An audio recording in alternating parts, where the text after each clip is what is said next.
the Jeff Meacham Network's Multiverse of Media.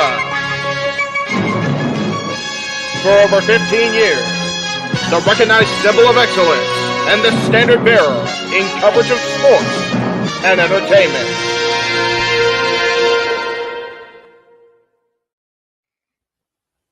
JJ, Jeff, you want to kick this thing off? Because I'm still trying to process everything here. Yeah, it's like, who wants to go first? Yeah, who wants to go first? Well, Come on in. It's open mic night with your host. you could maybe say there's really 4 topics, but it's split into 6. The Renegade, JJ Williams. The Sammy and Eddie Kingston thing, which one's the better smelling turd? And his panel of co-hosts. I am the founder. We'll call me that for today since we're going with the Jeff Jarrett love theme here this week, according to JJ. The West Coast Professor, Jeff Meacham. Karma is karma is karma. That's professional wrestling! Damn it! The Simple Man, Noah Foster. It's showtime! Yeah! How you doing, JJ? How you doing, Jeff? James. Yeah. And the He-Man, James Hebert. Imagine Bill Burr, Joe Rogan, Paul White, the Baldies. There you go. It sells itself. God. Get in there. Short his ass and shit the bed. He's not Amber Heard. Give it time, JJ. Give it time. Now, I'm sure Jeff has some stuff that Dumb move. Just don't pull this bullshit again. You get one. Tony needs to stop caring about the ratings. Bradshaw said as long as the ads are in place, we're not going to lose that third hour. Ring of Honor does not have to be AEW Live. They don't necessarily have to coexist with each other. We kind of saw that tonight to a degree. Along with a panel of guests. He's no longer glorious. Don't you bring that up. You want me to rant about what my NXT used to... No, we are done here for the night. I swear, James. Because you never know who may show up for open mic night. I leave our company in the capable hands of an extraordinary group of superstars, employees, and executives. The first thing that came to my mind was, it's about damn time. Amen. I literally touched everybody in the state's trash. So it's horrible, you guys. Peyton's new thing is Dennis the Menace, but it's funny because she calls it Dentist the Medicine. That's great. When Elliot Taylor came out and did Born for Greatness live, I was popping my pussy, having a great time. I didn't care. I was having so much fun. Sit back, relax, and enjoy the show. Fuck Bill Belichick. Oh my God! Go there! How to do the friggin' football thing? We ended on wrestling, and then you bring in that shit. That's just how the thing goes off the damn rails. Brilliant! Bloody brilliant!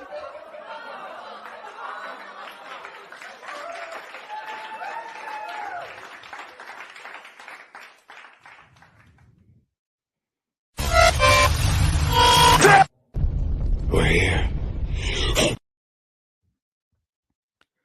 Winds in the east, mist coming in, like something is brewing about to begin.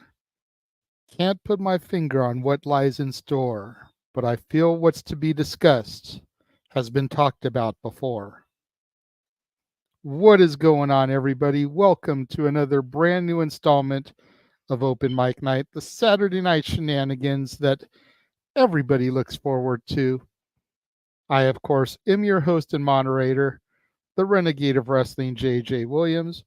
Good to see everybody tuning in today. We're not going to waste a whole lot of time. Let's go ahead and start bringing the panel in. First and foremost, the voice of the JMN, Noah Foster. Hello. Noah, apologize for dipping out on you like I did, but, had to start this stream running. Oh, yeah. Get the link to everybody in the chat room. I knew you could handle those closing moments on your own, good sir. It's always a pleasure, whether I'm on my own or calling it solo, trio, duo. Here's a Multiverse of Media. You know me, I'm as flexible as the day is long, so it's no problem at all. Good to see you once again, and good to see everybody here in the chat. And looking forward once again towards a very fun discussion. I know we're going to start serious and then everything's going to fall off the walls and be fun and joyful. So again, always looking forward to this weekly summit. And who knows? Could be long, could be short, could be average, could be mild, could be adequate. Let's see what happens. Absolutely. Hopefully, considering it's shit that's all been discussed before, and considering it's stuff that multiple outlets have been discussing since Wednesday night, hopefully we won't go too terribly long, but absolutely, I wanted to get this out of the way. It had to be discussed. You know, I'm sure you can agree with that. As much as you strive to stay away from the negativity, as much as we all strive to stay away from the negativity, it needs to be discussed. So let's just clean up the shit. That way we can have the party on the lawn, basically. Sounds good to me. Next, we're going to go ahead and bring in a man who originally wasn't going to be here for this opening topic, but he was convinced by my plea to just respond to what everybody else has to say, basically. Because you can tune in to the Jay Hebert side of things to see everything that this man had to say about Wednesday's festivities. James, good to see you here, good sir. Damn it, James, you freaking idiot! Yeah, I deserved that for earlier on in the stream. 2 times, actually. Yeah. This man popped into the stream and portrayed the mat, the sacred mat that Gunther always speaks about. He spoke as the mind of the mat, and you broke Noah. No, I came in, and well, listen, I can only control my alter egos for so long. Something clicked in my brain. I don't know what happened, but it wasn't me. I was some foreigner. I don't know. If you get that reference, you're a fan of Beavis and Butthead. Fucking hell. What's up, Beavis? I'm old, I'm tired, and I work with children. Good segue back. Yeah. As stated in the chat room, make sure you guys tune in next week on 420 when the Cleaver, Colin, Andrew will be here as part of the panel. There you go. What's up, Cleaver? Hey, good to see him in the chat room. Good to see you, brother. Colin. I might see you at SummerSlam if I choose to go in the summer, brother. Got a bunch of people here showing the love in the chat room. Safet's in the house. Nathan's in the house. Matthew's in the house. Emmanuel's in the house. Of course, the Cleaver. Daniel is here. Yes. And then we got to bring in the man whose name is on the marquee. I mean, there would be no multiverse of media without the one and the only West Coast professor, Jeff Meacham himself. What is up, good sir? Thank you for covering me those closing moments. I am going to borrow a line from the infamous criminologist of the movie we mentioned, or you tried to have me reference earlier. I would like, if I may, to go first on our opening topic, because I just got more news outside of this room that I need to ventilate it. And it's going to go off on Larry, Daryl, and Daryl here within AEW. Okay. Daryl the cat dude again. Well, before we throw to you to go first, let us set up the topic. For those of you who are completely in the dark, this Wednesday on AEW Dynamite, it was decided by the powers that be that it would be a smart decision to air the footage from All In at Wembley Stadium. Specifically, the attack on Jack Perry by CM Punk. Before I topics, I am going to say this. These words that are about to come out of my mouth are probably the most subjective that will be objective. I think that's the word I'm looking for. Objective is the correct word. That will actually come out of my mouth. Yeah. Okay. And then once it comes back to me, Yeah, I'll be freaking drunk Doc Holliday. I got 2 guns, 1 for each of you. Mm-hmm. As somebody who watched the video, like all of us did, that watched Dynamite, I firmly believe that the video displayed whatever it is that you wanted to see. Because there was no audio, so we could not hear the verbal exchange between the 2 men. If you want to believe that CM Punk attacked Jack Perry for no particular reason whatsoever, you're going to take that away from the video because you cannot hear if there's verbal instigation. If you want to believe that CM Punk did his best to defuse the situation and was pushed to the point where he had to do something, just like he narrated on the Ariel Helwani interview, then that is what you saw. Yep. So with that being said, I'm going to extend my hand to my tag team partner, my co-dad on wrestling, Jeff Meacham, for the hot tag. Wrong way. Other way. There we go. Yeah, I'm not watching. All right. And tag yourself in, sir. Should I give you a solo shot? Nope. Let me just say that as you start, we've already got 70 people watching us. Yep.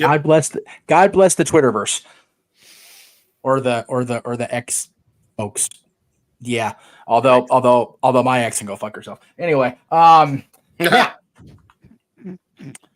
I said what I said in a fucking minute. Now. Okay then. All right. Regardless of how anybody views what went down at Brawlout or Punk's return to the company or at Wembley, all Wednesday did was show me, and I firmly believe show the majority of the wrestling fandom that Tony Khan has been, and will never be anything more than a fanboy like the rest of us who just has more money. Yep. And can play with his toys. Yep. Now, I will also say that it is very difficult for me as a content creator to continue to promote watch-alongs, coverage, whatever of this company, regardless of how many friends I have in the roster. And I do have quite a few friends left on the roster still. It is becoming an increasing chore on my soul. Yes, I'm a redhead. I don't have the soul of ginger. Haha, very fucking funny. It's becoming a chore on my soul to deal with this. And people are going to come back and be like, oh, well, you don't have to watch. You're right. I don't have to watch. I don't even have to produce the watch-alongs. I don't even have to agree to air the watch-alongs on my channels or on my Multiverse media. Do you know why I do? Because this guy still enjoys professional wrestling, and he enjoys and the popcorn's a great touch, so thank you for that, Noah. And the time spent, so thank you for that. It's keeping me from going completely up the fucking roof, so thank you for doing that. That's coming momentarily, for the record. How anybody that has the opportunity to have a decision, let me be clear on that, because some people are still locked in their contract, they're stuck. But there are quite a few people that have contracts coming up. There are people that we know that are friends of ours that saw their out and ran for it when they could. There's one guy in particular. I'm not going to throw his name under the bus because everybody knows who it is at this point. He's doing very well for himself right now outside of AEW. But how we as a multiverse, me as a content creator, me as a fan, can be expected to put up with people calling themselves Skippy Flyback and making that face. You can go the fuck away. Okay, bye. See you, bye. Dude, dude, after the week I've had after WrestleMania, I'm fucking done with everybody. Like, you guys are like the only people I'm not gonna go ape shit on at this point of the game, to be perfectly honest with you. When you bring it to a point where he has gone against every single thing he said he wouldn't do, he being Tony Khan, pronouns, pal. We won't make the same mistakes WCW did and Eric Bischoff did. Okay, so you won't counter program against competition. You won't have stuff on television that seems like it's real, but it's in kayfabe. You won't take real life situations and make them fodder and haha. Like, what? Everything he has done since the Punk thing started has been complete hypocrisy from Tony Khan. Yep. Absolute 100%. Okay. Now, here's where Jeff gets fucking angry. Ginger snap. All right. What the fuck are we even doing with this, Tony? What the fuck? Because on whatever it was Thursday or whatever this went up, or read it once it pops up. Just got the great news from TBS. Last night signed by up 29% from last week, up 17% over prior 6-week average. Thank you all for watching. Do you know why they watched, you curly-headed fucking idiot? Because you were going to show CM Punk on your television show again. You proved to everybody that the only way you're going to pop a fucking number worth of shit is to have Punk on your television screen. You completely fed into the narrative that you were so peaked off about CM Punk presenting on Ariel's show. Like, he hit me, I'm going to hit him back. Grow the fuck up, you little man-child. Seriously. It is so frustrating because I want so bad for somebody. You know what? I did want somebody to step up to WWE headquarters in Connecticut and go, I'm going to be better than an compete. And nobody's fucking doing it. And the last guy that had the opportunity is now Tony Khan, looking like an overgrown man-child, pitching a temper tantrum because he was afraid for his life. I am going to be completely non-PC in this next few moments here. That shit we saw on the video threatened your life. You are a giant pussy, Tony Khan. You are a giant, overloaded wuss. It barely even got near your fucking table, first of all. And it was well squashed before it even got near you because grown folk like Samoa Joe stepped in before anybody got really fucking hurt. So kudos to Joe and his pink keychain. Shout out to Joe. No DQ OG. Love my boy Samoa Joe. And shout out also to the Rhodes family challenging Samoans named Joe this week. You gotta love to see that shit. Good stuff. What the fuck are we doing, Tony? What the fuck? I mean, good for Dustin. He got a match on television. Lord knows Dustin deserves that. But Jesus Christ. Really? Everything that has gone on wrestling television except WWE since WrestleMania has made my head go especially on TBS and TNT. To be fair, people go, what are you cracking on Impact for? TNA for? TNA, as great as their content is to watch, more so than it has been in the past, they are never going to get to the point that they were in 2002 through 2007, we'll say. Yep. When they were the true alternative. Much like AEW was supposed to be the true alternative. AEW is now a sports entertainment company run by an overgrown, conceited, full of himself, got the company because of his daddy executive. This sounds really familiar to about 40 years ago, but anyway, who is going to drive himself out of business if he doesn't scare everybody away first. Yeah. So, as far as the final thing that I'm really going to set everybody off and probably get well, he's just being a mark and, he's trying to get views because he needs views because he's so desperate for super chats and whatnot. Well, to people that say that and to Tony Khan, fuck you for ruining my week.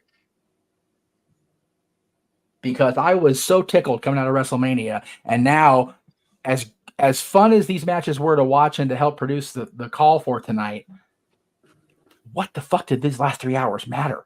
Really? All we know is, okay, we know more matches for next weekend, which is the idea for a television show for Refresh Wrestling. You're supposed to find out your progression toward a pay-per-view. Okay. We had yet another week of Battle of the Belts where no championships changed hands. Yep. And the two titles that were on the line were a non-sanctioned, unrecognized title and a title that doesn't even have the word AEW letters AEW on it. Which again, they're under the same umbrella. No disrespect to Athena or Billy or Velvet or Queen Aminata. Love those four. But what the fuck are we doing? You're touting a number popping on Wednesday, just verifying how out of it you really are, dude. It is so infuriating. The lack of logic, and this is where my personal shit comes in. The lack of logic being applied is just mind-boggling to me. On one hand, you've got, oh, well, I was afraid for my life, and, the WWE big bad bully keeps, programming against me. And over here you go, well, we're going to show this shit, make sure we get a fucking number. And, oh, by the way, TNA booked a show? Yeah, okay, well, let's go ahead and book against them. Oh, I'm being accused of that? Oh, I'm going to book my entire pay-per-view. That way they can't call me that no more. Dude, Tony, show me on the dummy where it touched you and hurt you. Because clearly you're traumatized as fuck. Mm-hmm. And it's fucking infuriating. So please, I am... Here, wait, let me see if I can do this here.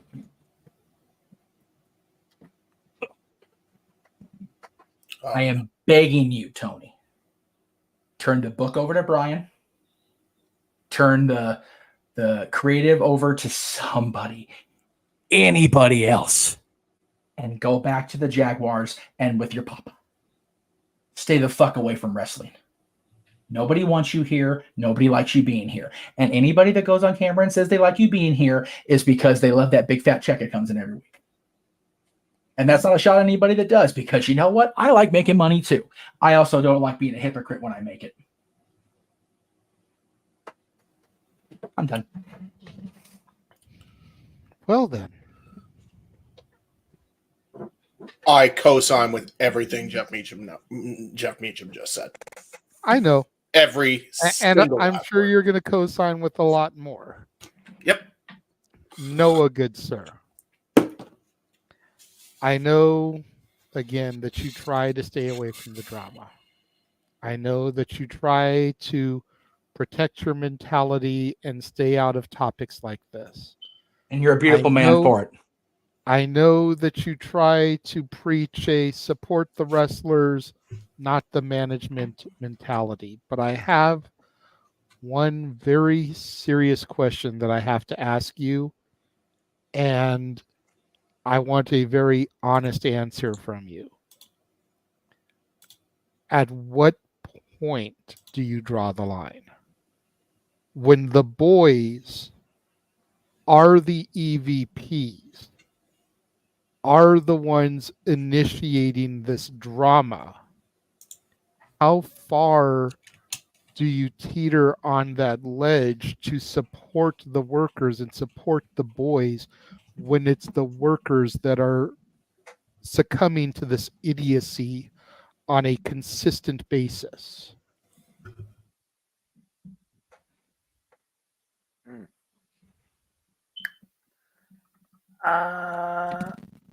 Well, like I said, prior to our watch-alongs with Jeff, it's one of those things where, again, I just don't look at the industry that deep, and I think that's always helped my mentality, even standing by the worst times in WWE, because if we truly want to see change, it's not on the fans, it is on the workers. But you're not going to have a full-on strike or walkout when some of these people are getting the biggest chance in their young careers, just starting on a grander stage to try and maybe get to somewhere different or bigger.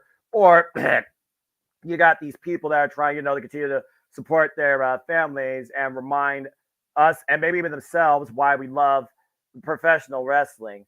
I guess for me, it truly comes down to when do I see that same show of heart, passion, positive outlook mentality in the ring from the workers like Derek Garcia, like Chris Statlander, like Kazuchika Okada right now, that's heel, and I fucking love it. Like freaking Adam Copeland again, who is Adam Copeland for the first time in who knows how many years. Like the likes of up and coming in and out of AEW through the Ring of Honor system, like Lee Johnson, like Billy Starks.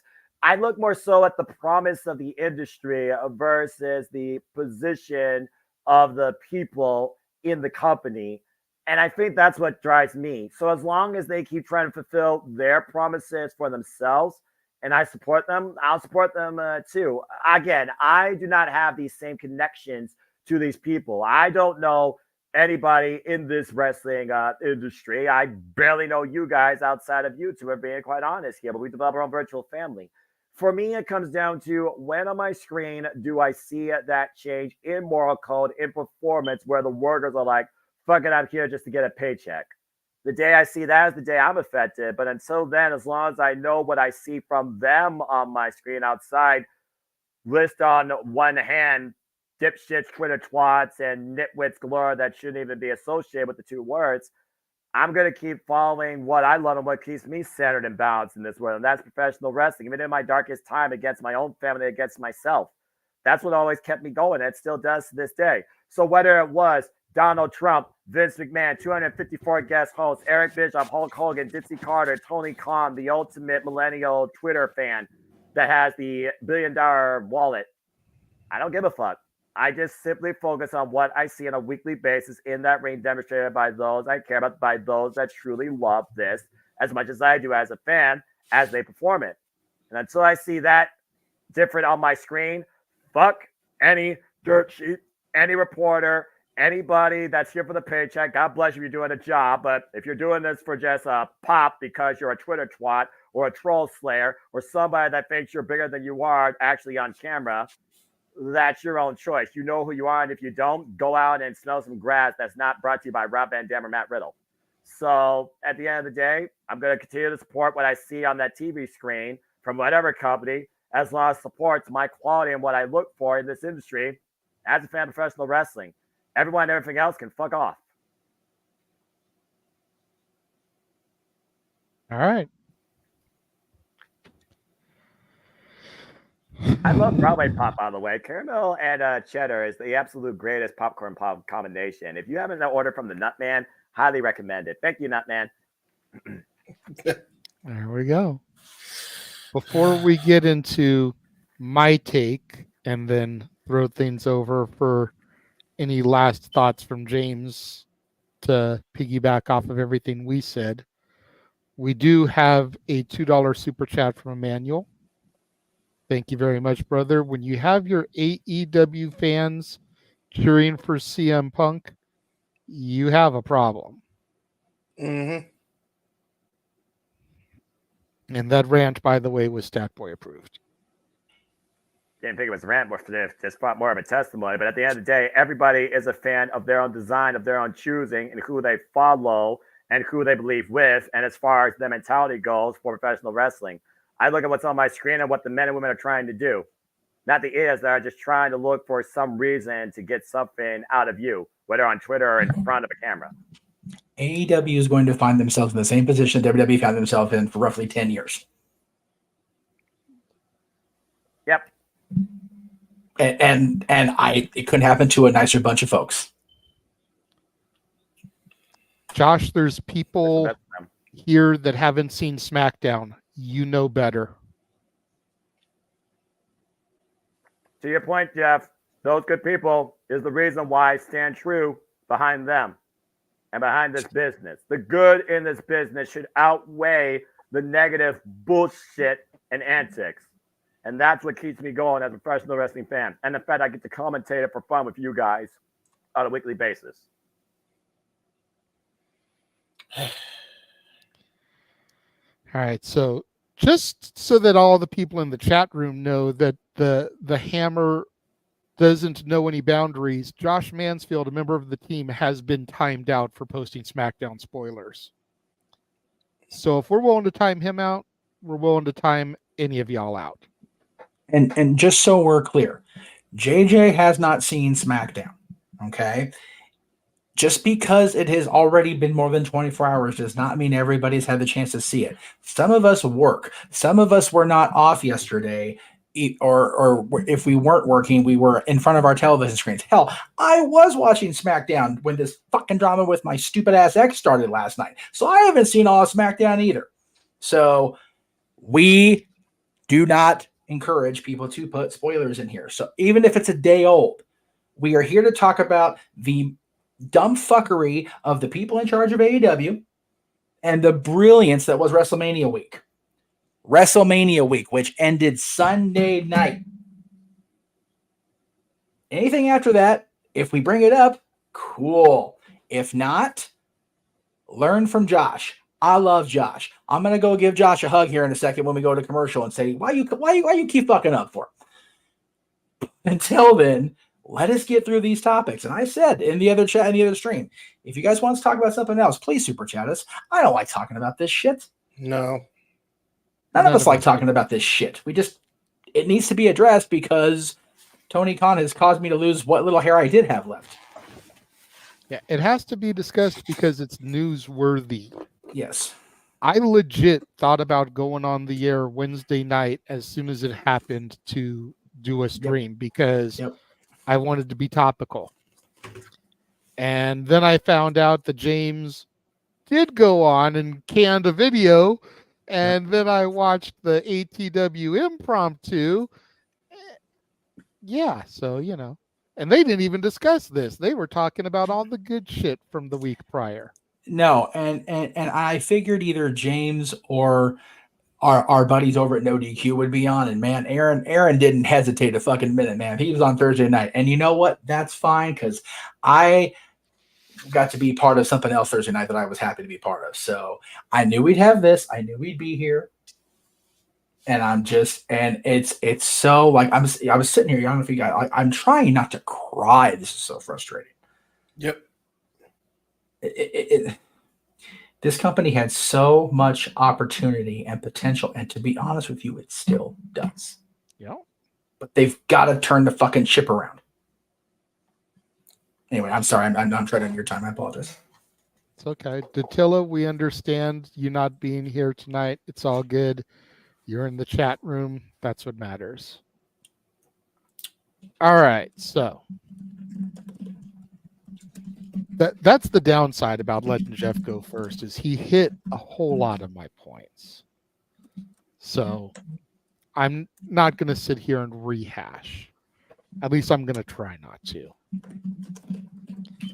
But so you guys popped a decent rating with this episode, this broadcast where you showed this footage. Yep. You still didn't get over 1 million views. And how many of those people will be back next week? If you don't get the same amount of views next week with the phenomenal fucking card you've got stacked, you fucked up. Yep. Then there's the bipolar internet wrestling journalism going on, saying that, the Young Bucks didn't want to do the footage. The Young Bucks had no problem doing the footage. It was Tony Khan that made them do it. Okay. Yeah. And I'm not autistic. Was it Tony Khan that suggested using Carry On Wayward Son by Kansas as your entrance theme? Yep. Or was that your stupid ass trying to take a pot shot? Did Tony Khan suggest you guys doing a victory lap, the first collision after Punk's firing? Or did y'all do that on your own? Did Tony Khan suggest doing the buckshot lariat and acting like you hurt yourself? Or did you do that on your own?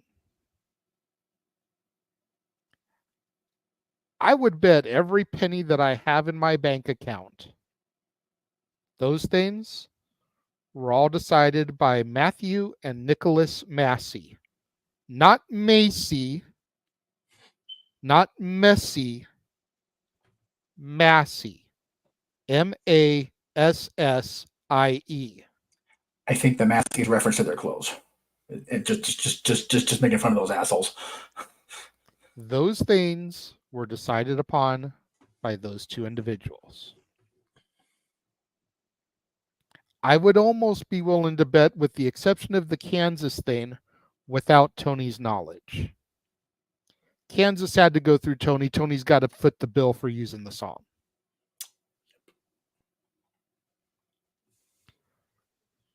You cannot sit here and look me dead in the eyes and tell me that they had an issue in doing that, that they didn't want to do that. And it doesn't even matter anyway. Thank you, James. And the biggest problem I have in all of this is, if the footage is exactly the way it was aired, and I'm not accusing anybody of doctoring it, but if that footage is truly all there was, then why didn't Tony air it when he issued the statement of terminating Punk? Back when it was relevant. Yep. Back when it was topical.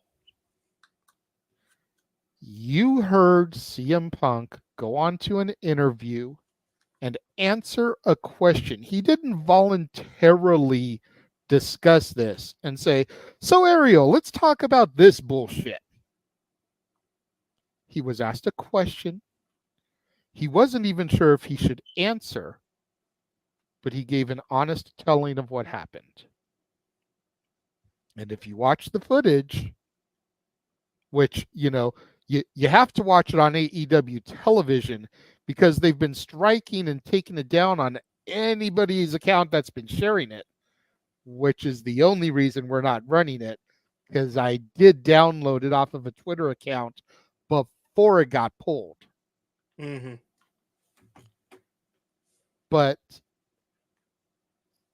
you can't really tell because there's no audio. People have sworn that you can see Jack Perry's lips say, "Do something about it." Yep. And that's great. But we can't hear it.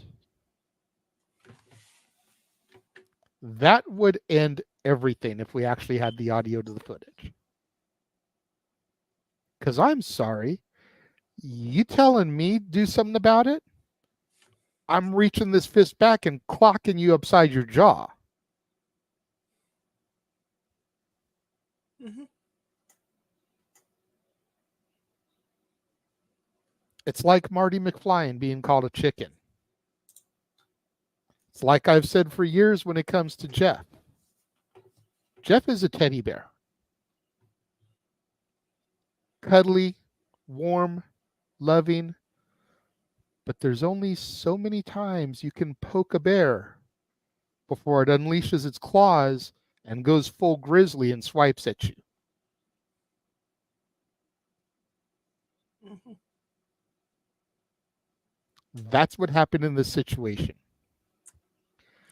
Punk tried to get shit squashed, and Tony Khan would not listen.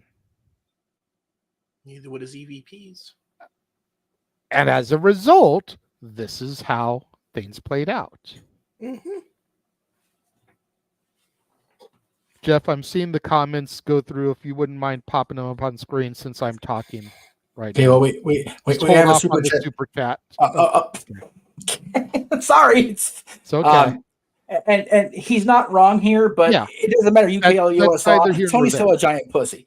If Tony felt so threatened in this moment, pay for the fucking footage. Yep. You can pay for all this other shit that you're using. Mm-hmm. You can buy the footage.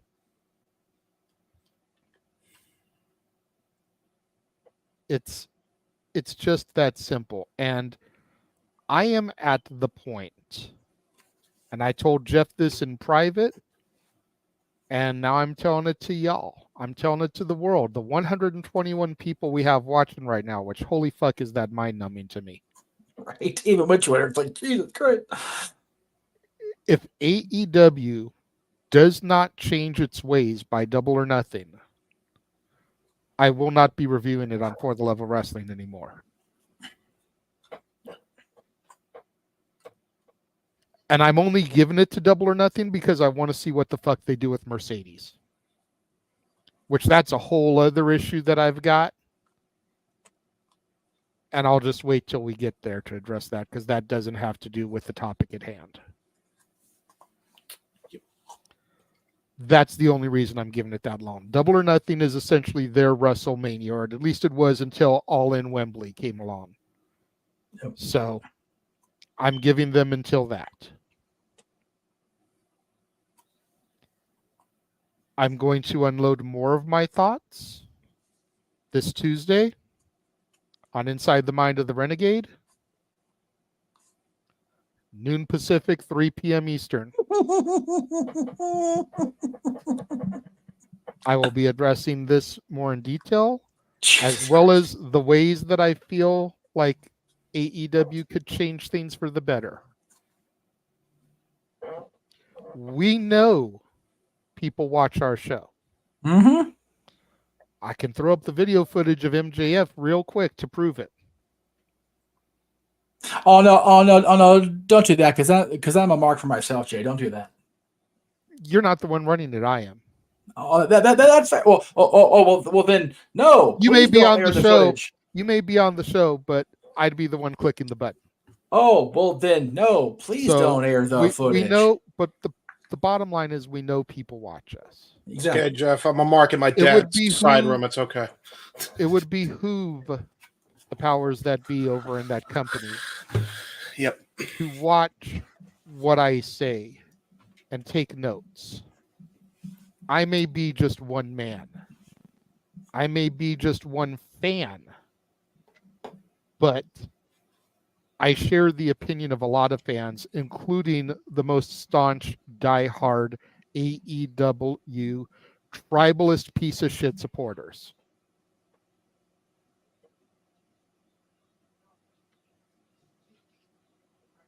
This shit needs to fucking stop. Yep.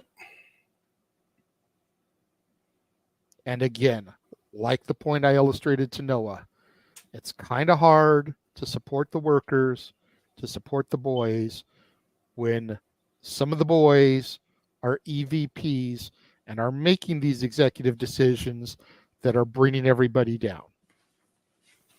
Look at the expression on Tony Schiavone's face when they cut to the announce table after that video aired. That made me so angry. Dude. Look at the expression on Renee Paquette's face when Will Ospreay did his petty bullshit. And what the fuck, Will? And to be honest, that was Aerial bad. Assassin. Mr. Aerial Assassin. Yes. Mr. Assassin with the machine gun. Can you show me in the transcript where Paul Levesque said your fucking name? Yeah. Or mention your wife? I don't care if it was alluded to. I don't care if it's heavily rumored that he was speaking to you. Can you show me in the transcript where he said your name? Yeah. He could have been talking about Okada. He could have been talking about the Switchblade. He could have been talking about Mercedes. He could have been talking about the Virtuosa. He could have been talking about any of the most recent acquisitions that TK picked up that decided that it was better to go to AEW as opposed to WWE. Yep. You assumed that Paul Triple H Levesque, Papa H, was addressing you. You are on the verge of joining the Massey brothers on my shit list. In the words of James during the intro, you get one. You should have come out the tunnel, been professional, and completely turned the attention back to you versus Brian at Dynasty. Yep. But you didn't.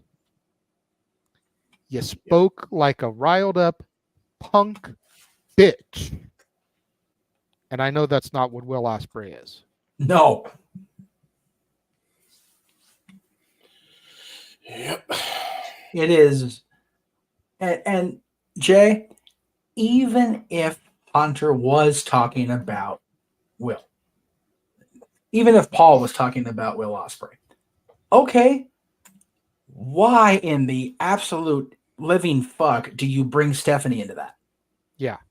That is a Will Smith, Chris Rock woman. Get his fucking wife's name out your fucking mouth, dude. Yep. Or referencing the wife out of your mouth. It is so unbelievably idiotic of Will Ospreay on the verge of the biggest week of his career. He's facing Claudio Castagnoli on Wednesday and Bryan Danielson on Sunday. And he's taking pot shots at the head of the other company because of something that might have been about him. Even he was told to say it. No, I'm not burning that bridge. Thank you, though. If you want to unbook my match, go right ahead. And Tony would either A, unbook the match and shoot himself in the foot further, or B, maybe, just maybe, that tiny little nugget in between his legs would actually grow to decent size. One or the other. Mm-hmm. And yes, that's me being personally attacking on Tony Khan. Fine, fuck it. I don't care anymore. I don't. Nope. Because I am sitting here pissed off for my fan self at believing that this company was going to do anything but go the way of every other company before it. And right now, it's heading toward that iceberg, man. And they're just not seeing it on the radar. Nope. Mm-hmm. I am going to say this. These are going to be the last two comments that I make, and then we can go to the super chat afterwards. Then we can get any final comments from James. Yep. Comment number one, I said it during the watch along, but I'll say it to the 120 people that are watching us that may not have watched the watch along. Everything that came after the Ospreay promo on that television show, I gave not a fuck about. Yep. I could care less. There very well were some amazing matches afterwards. I should have cared more about Anna Jay versus Mariah May because of how much I support women's wrestling. I could give two fuck alls about that match because the air in the arena and the air in the viewers at home was completely gutted after those two segments. And don't even get me started on the FTR bullshit too. I'm only not going there with FTR because I actually fucking respect them. They tried to dig us out of the hole, and then here came Will Ospreay. Throw us right back in there even deeper. Mm-hmm. The second thing I'm going to say, and this may be the hottest take of all time on open mic night. That was the worst episode of professional wrestling I have ever seen on my screen from start to finish. And I'm counting Katie fucking Vick, and I'm counting the fucking Hogan Bischoff TNA shit. That was worse than any of that shit. Yep. Because as horrid as some of that Bischoff Hogan shit was, at least it drove us to the pay-per-views. Mm-hmm. That shit was hot garbage. Yep. Let's get to the super chat, then we'll go to James. If you have anything to say besides what you said on the Jay Hayward side, because I'm more than willing to have you not take away your view can for that. We said we would have him respond to that's the fair. things we said. $5 super chat from the greatest name in chatter history, 26.2 miles outside parts unknown. $5 super chat. After watching No DQ review episode 281, which I was on, by the way, I thought of something. Virtue with his shouting versus Noah and his ranting voice. Book it. It would be entertaining. You know what? I completely agree. I think, you know what? No DQ debate, because we know how Virtue feels about AEW. His opinions have become probably slightly more validated after this week's broadcast of television. That's and valid. We know how Noah feels about AEW. There's your topic right there. Well, my concerns are two. Number one, Noah does not, as far as I know, want to be drawn into the shouting, screaming, yelling conflict with anybody. And number two, that was Virtue, with all respect to Virtue and everybody on that show, including yourself, that was Virtue letting Aaron get under his skin. Mm-hmm. Those two. Okay, you know what? I'm breaking the fourth wall. I don't give a fuck anymore. I'm over here. I'm getting text from this guy because I had briefly was in the chat room before I caught my train to go see my friend's show Tuesday night, and all of a sudden he goes, "Help me!" I'm like, "What's happening?" Virtue versus Aaron. What? I go on, and I'm going, "What the fuck?" It sounds like a weekly occurrence, though. Like, well, no. They were talking about the fairness of the finish with Roman getting cheated because of all the interference and all that, and just Aaron was doing what we were talking about earlier in the show, poking the grizzly bear, and just set Virtue on one, and it was funnier than fuck. And it was funnier than fuck for the first couple of minutes, and the longer it went, the more it was like, "Oh my god, we just get this over with and get back on the tracks." It was one of those not derailed for as long as that was. No, it was one of those, dude. If they were in the same city, somebody'd be going to jail. It was like Virtue was getting up, and I'm sitting here. I got the freaking tripod up because I've only got. It was right. No, that's fair. No DQ for all out. Let's go. Yeah, it was one of those. I had the tripod set up so I could watch the show because I only had my phone with me because I didn't know I was going to have to watch the No DQ review on the way to a concert. So I'm sitting there watching, just sitting there. Oh my god. So, as much as that would be just freaking awesome, I think we need to find somebody that's completely passionate about not only wrestling but AEW that will defend, because Noah, who's listening to Goo Goo Dolls right now, so God bless him for staying out of this nonsense. God bless him. Is know who he is. That's right. Because he doesn't want the world to see him. That's right. He just wants you to know who I am. That's very good. I don't think it'd be fair to have Noah do it, only because he's such a good-natured, good soul, and Virtue just doesn't have that in him. Like, because he's so passionate about how he feels. Now, I will say that I've wanted to argue against what Virtue has been saying about AEW and how he's very much been propping up the WWE business. The problem is he's absolutely right about the WWE business. Yep. Business never been better. Period. Company history. For however many years since Junior took over. And it's seeming like he's right about AEW, especially after this last week. Yeah. I think that's what's more infuriating to our audience, the No DQ Galaxy, is that we want so bad for AEW to right the rudder. This week just makes you go, fuck it. Yep. I think that's the core, the crux of the problem here, is that, God damn it, these AEW critics are right. Yeah. These Tony Khan haters are right. Yep. When you got some of the most toxic individuals in the IWC saying the same shit as activists, it's not even that. It's one of those. It's very easy to harp on Matt and Nick. Lord knows I do it. Lord knows I feel like I'm okay to do it because I've seen them come from where they were actually being decent human beings to where they're not anymore.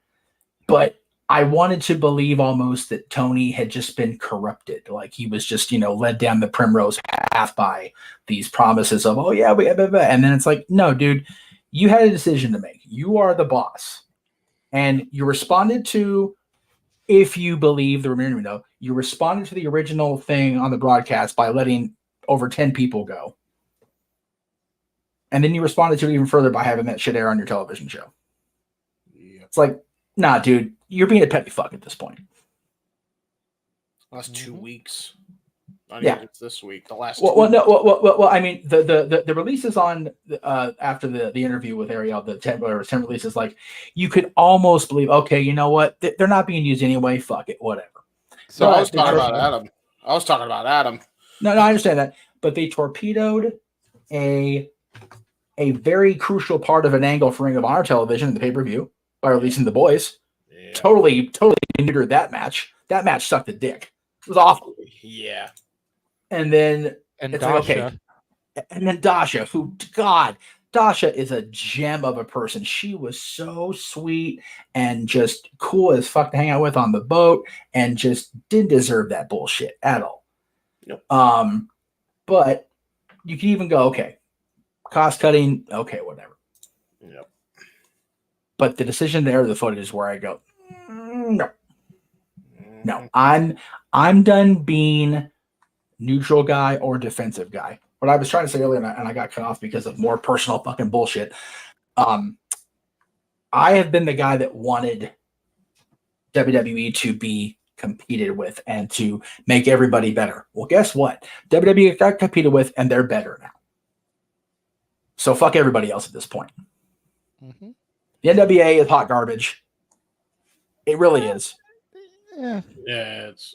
Oh, okay. Sorry. I will retract that. The person running the NWA and his booking style are making my brain bleed for the most part. Fair. The talent themselves, okay. Yeah. There's definitely bad weeks. Mm-hmm. And then you have shows like this week's episode, which is fucking phenomenal. Which I meant to message you, James, slightly off track here, since you brought NWA up. Yeah. Watch season 18, episode 1, the first from the Hard Times tapings. Mm-hmm. Damn good episode. Ooh. Every single match. Yep. I think you'll enjoy it. I think when it comes down to Jay, I know we're trying to throw a commercial and get back and get back on the positive kick, so I'll try to consolidate.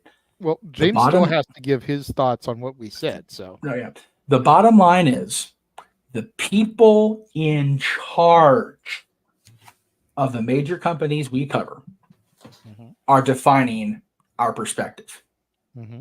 Tony Khan and the Bucks, Anthem, which the match quality in TNA is still great. Stories, hit or miss. Yep, very hit or miss. Oh yeah, for sure. New Japan and Stardom with all that drama that was going on recently, and then you've got WWE. Billy Corgan, who again, great musician, but another fanboy who had money. Yep, that's what Billy is, and I'm probably gonna get a few hate tweets, but I don't give a fuck at this point. And then you got WWE, who, if you believe the results of what came out, I think it was yesterday, all his shares have been put up for sale, which means at the end result may be Vince McMahon is out completely. This is a concerted effort. Sue Aitchison got shown the door this week. What the fuck? Why? Part of the old guard being sent off. The only person that even was remotely attached to Vince's teat at this point is Bruce Pritchard. And he got recognized and called out by the new WWE champion, the biggest babyface they've had in a decade. So he's not going anywhere, I don't think. Could be wrong. But other than Bruce Pritchard, it's all new guard. And that's a concerted effort on the company's part to go, ooh, let's not have this be out here in public display anymore, unlike the other companies.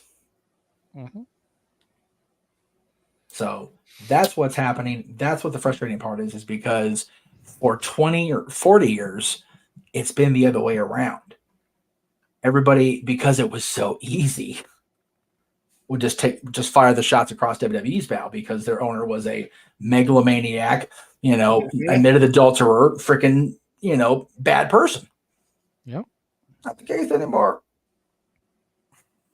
Anyway, and like I'm officially done for real. Okay.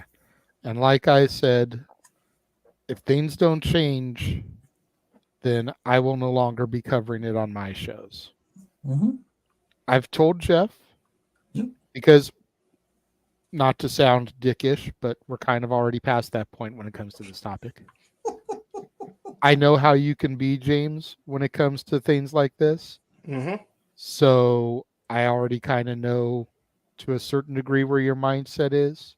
Yeah. But I've already told Jeff, I will still do the television special watch-alongs. Good. I'll do the pay-per-views if necessary. That's fair. But it basically will become I'm home, need something to watch. Oh yeah, AEW's on. Let me tune it in. Mm-hmm. But the days of sitting here, making sure I'm in front of my television at 5 o'clock Pacific, 8 o'clock Eastern every Wednesday night, notebook and pen in hand to take notes, will be long gone. This was the first Collision episode I've watched in about a month. Mm-hmm. And I actually had to have Noah explain to me how the fuck Eddie Kingston, Mark Briscoe, and Adam Copeland came about because of it. Right. So, nice everything that has been said. Again, if you want James's full thoughts, tune into the Jay Hebert side of things once that video goes live. But as far as what the three of us had to say on the panel, good sir, what do you have to say in reply to, retort at, or agreement with the opinions that were presented by Noah, James, and Noah, Jeff, and myself? Well, it's a good thing I saved that podcast and have it in the can. We'll just say that. Because now I got a lot more than I thought I would say. In reply to what Jeff said, as far as I think he mentioned the whole Vince debacle and that whole thing going on with the company.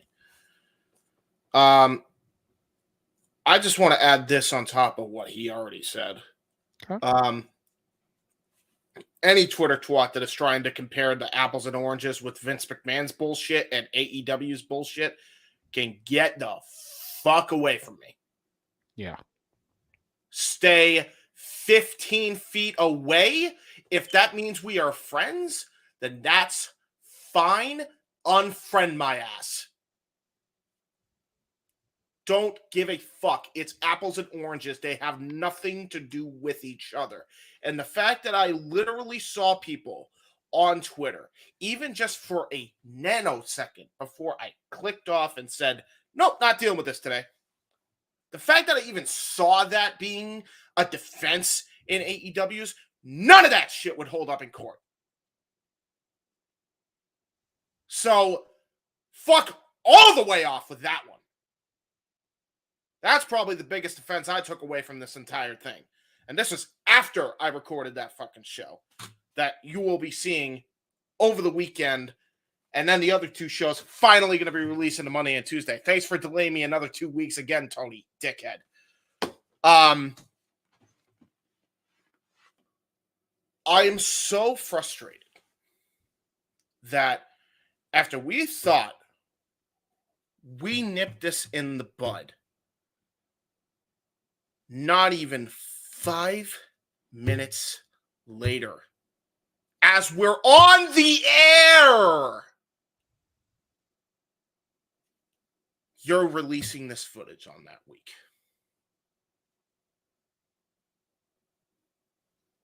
I have never been more disappointed in any company in my entire time of being a fandom.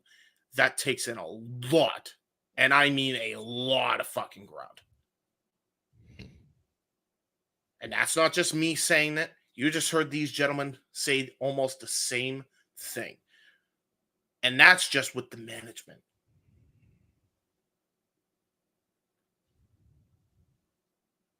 It is no secret. We've made it very known. We're not going to out them because, as Punk said, we don't want them in trouble because they're friends with us. Jeff and I have friends in the industry that are in this company and or were in this company. It is also well documented that both of us, as a collective, are very much emotionally reactive in some cases because we actually give a shit. I think there was a word you said to me in private about it, Jeff. I forget the term, so forgive me, but it was very apropos. Like, when we care about people because we're just emotionally like empathic. Thank you. We're empathic individuals that give a shit, and we could tell when people are uncomfortable. When I saw Tony Schiavone's face after that footage aired, it gave me flashbacks. I'm sure he had flashbacks to WCW 2000. I have flashbacks to when I did a fucking watch party covering Collision after Punk got fired, and you saw the look on Aubrey Edwards' face. That's what it brought me back to. That fucked me off from AEW right then and there. It fucks me off even more seeing Schiavone like that because, again, these are the two at one point, they did a podcast together called AEW Unrestricted, and they were waving the fucking flag of this company not too long ago. Proudly. I can't even tell you the last fucking Unrestricted Tony's been on. Yeah. We had at one point in somebody's taking, and forgive me because there was a lot to take in. But at one point we're talking about, everything going on with the Messy Brothers is like now the Dirt Sheets. I call out certain members of the Dirt Sheets on my podcast, so there's a spoiler on that one. Mm-hmm. As they fucking deserve, by the way, because they absolutely effing deserve it. Cry Me a River. You heard that one. They deserve that one. So be on the lookout for that one. It'll happen on that podcast. But regardless if it was Tony or the Bucks, same shit, different toilet bowl. I don't give a fuck if it was Tony's idea. I don't give a fuck if it was the Bucks' idea. It's the same shit in the same pot. It does not matter. You're all to blame. You have caused this to get us out of hand as it did. And all you did, regardless if Phil was wrong for shoving Perry or not, was prove Phil Brooks right. That's all you did. I don't give a shit if he got a little aggravated and pushed somebody. Don't give a shit. He asked you to handle it. You didn't want to handle it. That's on your dumb ass. He warned you multiple times. Multiple times.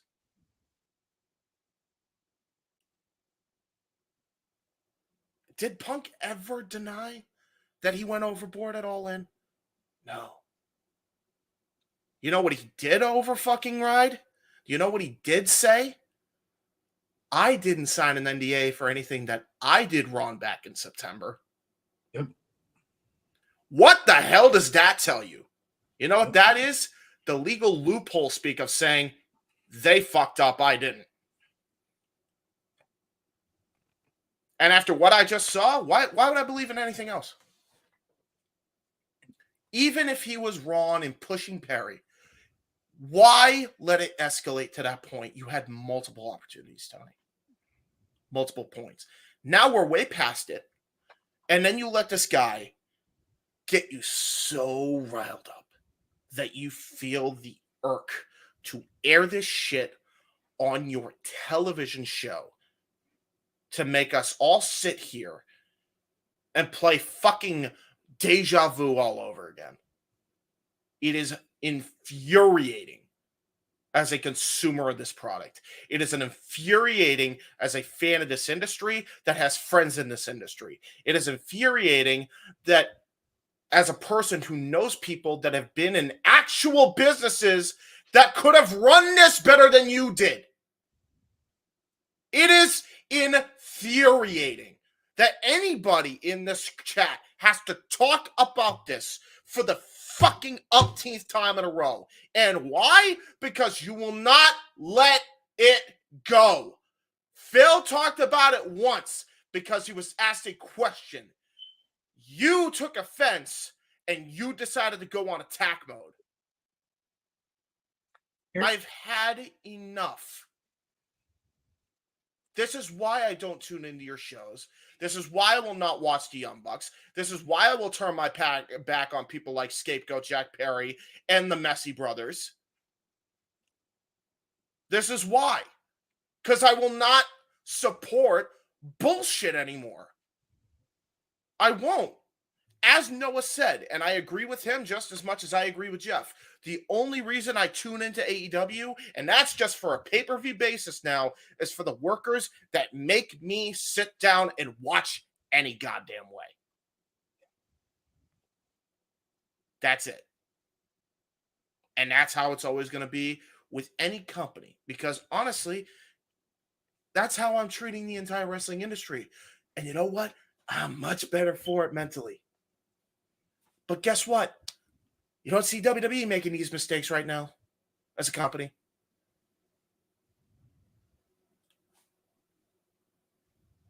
Somebody on Twitter actually had a very good take. I don't know who said it now at this point because there's so much information that has been dumped on your lap because this just never seems to fucking end. But they had the best take of this whole situation. Tony Khan is a complete opposite mirror image. Is almost like a doomsday clone of Vince McMahon. Vince McMahon wanted to instill fear and intimidation to lead his locker room. Tony does that by being in fear and fear of rejection. Mm-hmm. He's Stop a me when I'm lover. telling lies. Yeah, stop me when I'm telling lies. I'm over this. You can see the rest of my thoughts on the Jay Hebert side of things because I actually go in a lot more. I know this sounded like a lot. Trust me, we go into, me and Ryan go into way more detail on that show, and names are called out.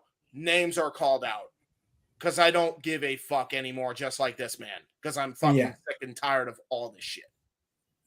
Enough's enough. It's time for a change, as Owen Hart once said, and I'm going to change for the better. You want to stick to the fucking petty schoolyard bullshit? That's on you, TK. That's my rant. JJ, before you bring in the person in the room, because he is a man of facts, I want to get a fact straight with you. When Punk came back and they formed Collision, and, you know, if my memory is correct, there was no issue directly between the Bucks and Punk that we heard about anyway. That we were aware of, correct. Okay. So what happened with Perry, if you believe the interview he gave with Ariel, and it's not been refuted by anybody involved, is Perry got butthurt and aired shit on television, much like Hangman Page did, after he was told by a doctor, a ringside tech, the producer of the segment, Tony Schiavone, and Punk himself to not use real glass. Mm-hmm. And because he was told that, he got a wild itch, he got a curly hair up his ass, and decided to bitch about it on the air. Mm-hmm. To add to add to your point, I just want to make sure. Yeah, yes, to sir. add to your point, Jeff, as well. And it just occurred to me as you actually rattled that entire thing off, and I don't know why this reminded me of that. We completely forgot about the biggest thing of them all. AEW lost another EVP because of this whole situation. Kenny Omega. Well, Kenny's not gone from the company yet. He's not officially. No. Okay, so he's not gone, but he outright said he's not an EVP anymore. Okay. After that, yes, Jeff. Oh, okay. Yes, I just want to add that because I have that video clip loaded to run. Let's not get into myself. Perfect. Okay, so JJ was way ahead of the game on that. Yes, as I tend to be when I bring up these topics. Awesome. However, let's go ahead and bring in the man with the facts, even though he rarely watches AEW, if ever. Hey, that's okay. That boy Mike is here. Hey guys, hey family, how you doing? we're kind of tired about talking about the same bullshit drama that always seems to surround all elite wrestling. But other than that, we are good. We were starting to wind this topic down.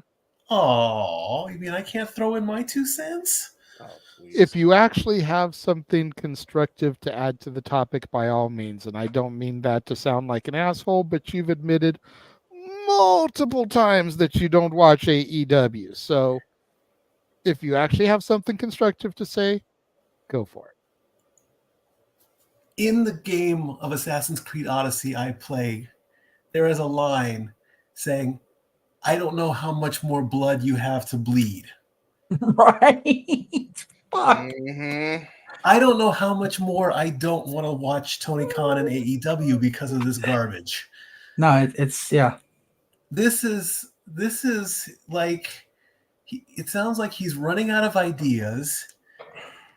The only smart thing he's thinking of is, how can I take a shot at my most recent guy who left the company? Because since Punk has come back to WWE, he's been well loved. The fans, it's like he never left. He's welcome. He's happy. And because Tony Khan is an unhappy little troll that wants to play the Regina of wrestling and wants to take away everyone's happiness, he wants to play this Hail Mary that's going to get picked off in the end zone. So, like I said, if you're playing this card, guess what? I'm not going to watch.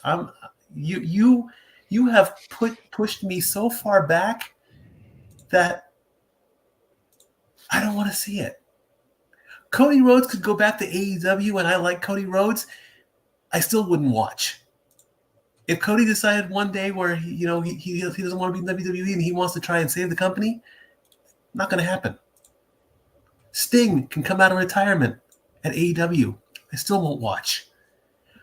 My boyhood hero, Shawn Michaels, could show up in AEW, and I still won't watch. Tony Khan could cut me a big fucking check of a six-figure deal and say, watch one episode of AEW Dynamite. I will rip that check in half in his face. You a lying ass. For $6 million? Six figures. Figures is what I was trying to say. Okay, fine. So not upward. Okay, if somebody's gonna give me $999,999, I will watch every goddamn episode of their show, even if it's the drizzling shits. So don't be lying. Don't be lying. Don't be exaggerating that much. That's a lot of fucking dough to say no. I would say no. Wow. Okay. I vehemently disagree with that, but okay. I could see why he would say that. No, but it's, again, first of all, for the reference for Regina, if you're not a fan of Once Upon a Time that used to be on ABC about a decade ago, you're not going to understand that. So Once Upon a Time, it's on Disney Plus. Great fucking show. Yeah, great show.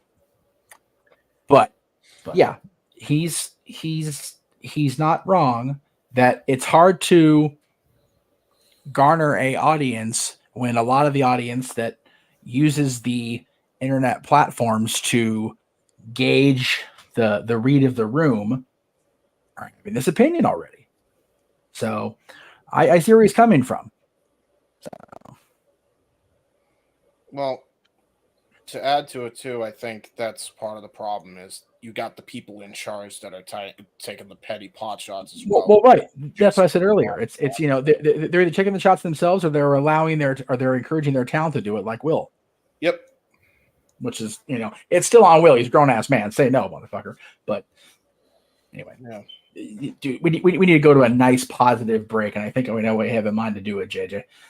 I still have the video that I have to run. I know. I'm sick of the topic too now. I have been.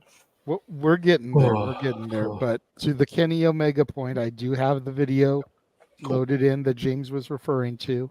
Yeah. It's just under 7 minutes. Oh, wow, okay. But he gets a lot of shit off his chest, and I gained a whole lot of respect for Kenneth by Goddeth Omega after seeing this. So Noah, if you can hear me, check out this video clip. We will be back when this was done running. So, just because I represent a company or because I am an employee of one company over another, does that mean I love every storyline? Does that mean that I agree with every decision? No, of course not. I'm not the booker. I don't have power. I haven't had power for more than 4 years now in that company. And I know that's going to sound odd because, like, well, Kenny, you're an EVP. I'm nothing. I am nothing. And I'll tell you why. It's because I'm a terrible EVP.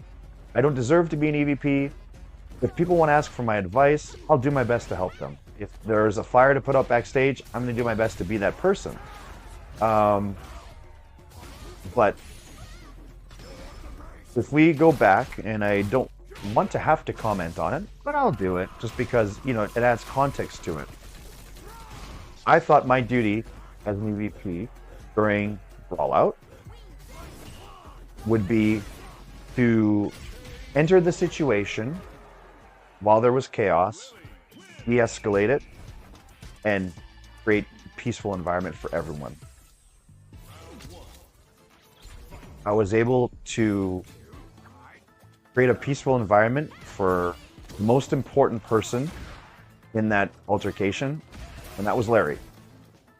And I swear to God, honestly, that was my biggest. And yeah, it sounds funny, but like, I look at animals and our pets as people, and as, you know, Dobby, of course, one of the most important people in my life. So to get little Larry out of there was the most important thing to me, and that was the success. Unfortunately, try as I may, things were too chaotic for me to be able to do anything by my own power. That was a moment when I had seen that there were... Good call.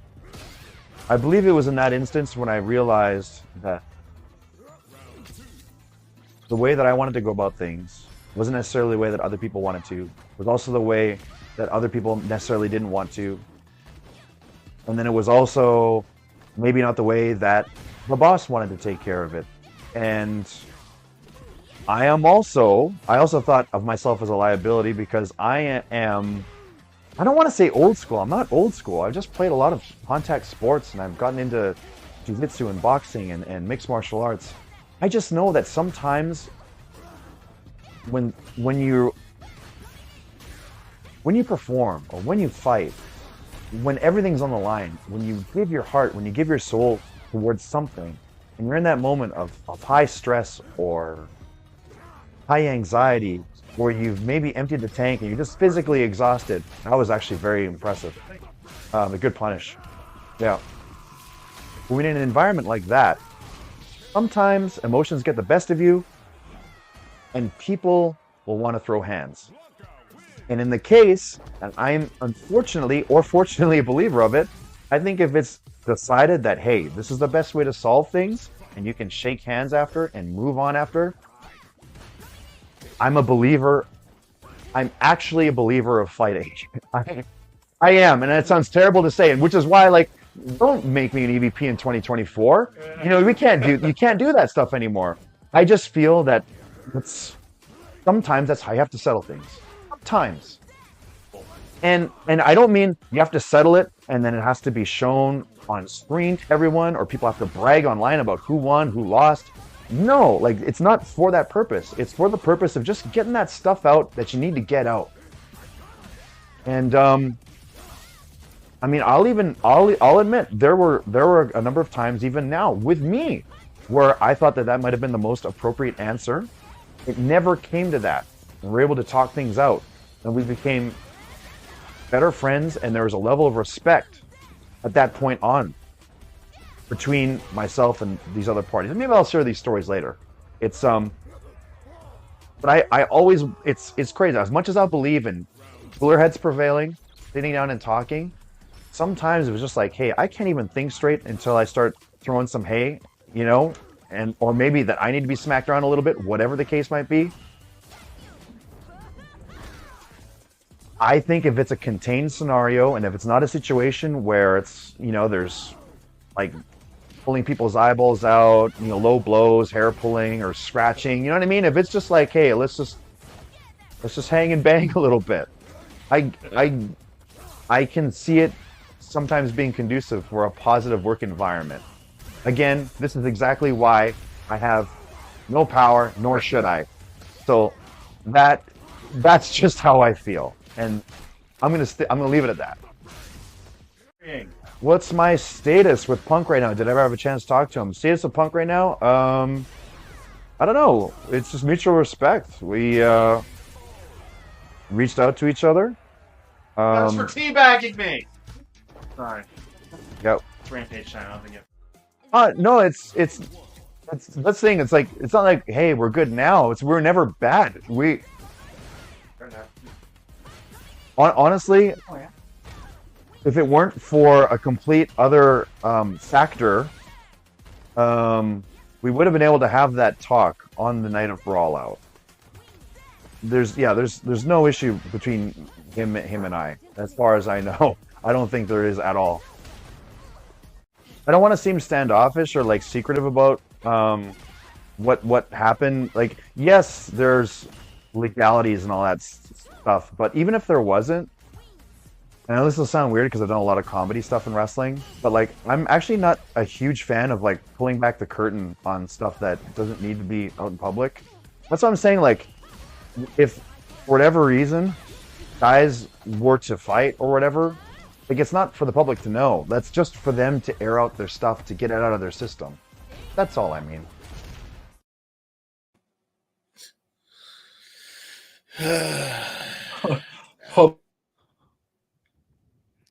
Lots to digest there. We got Jeff wanted to say something. When did that air? Like 2 days ago on Yeah. his Twitch. Yeah. Okay. Yep. All right. So here's what's gonna happen. All right. Fuck me. Again, the lack of continuity within their own arguments. First of all, the narrative always was Punk versus the world. It's like, no, even one of the elite is like, what the fuck with this? I love it. I know Kenny's written about it. We've talked about it on the air, despite the playing in the first segment back and playing the Kansas song and being part of that trios match that they were ragging on him. Not a fan of stuff that shouldn't be out behind the curtain being out. Oh, man, if I'm Tony Khan, I'm either having a further temper tantrum or I'm going away from it, because that is somebody that you entrusted with power at one point in your little sandbox here to come out and say, nope, I'm good. I don't need power. This is why, because I don't agree with it. Mm-hmm. He's the type of person, and he's one of the guys that I go, man, I feel bad because I can't actively support it. I can support, be a fan of Kenny's and be a fan of Frankie's when he was there, and be a fan of people like MJF if he comes back to television, and people like Wardlow and for who has just been booked so badly for as talented as that guy could be. And, the women's division and most of the tag teams. But that's Kenny Omega saying this. Yep. That's Kenny Omega saying it, folks. That's the tweet. That's the sentence. That however you want to phrase it, that is what it is.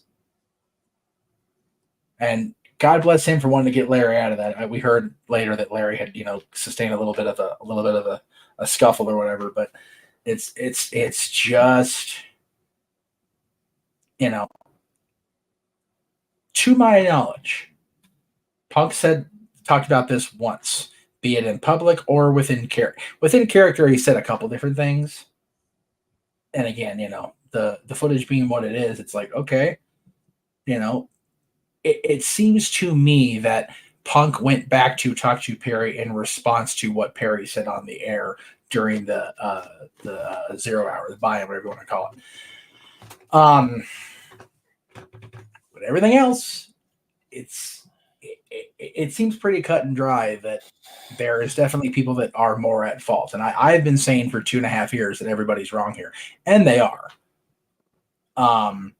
But now it's a matter of less wrong and more wrong. And I wasn't feeling that way before 2 weeks ago. Yep. Simple as that, man. Yeah, and again, this is me basing my statement on my previous interactions and stuff with him. When CM Punk is the one to rise above everything, it's like, okay, maybe we should evaluate our own shit. Yeah. Because the Punk that left WWE 10 years ago wouldn't have had one statement and been done with it. He would have been going off on it even now. So it's like, but again, he's had the advantage of 10 years of maturity and being away from it. Mm-hmm. Whereas everybody else is up, waist or even neck deep in it right now and don't know how to process it. Again, it's way too close to the situation I'm dealing with the lack of logic versus having to implement, policy in the moment here. Like, can't do anything right now because my hands are tied.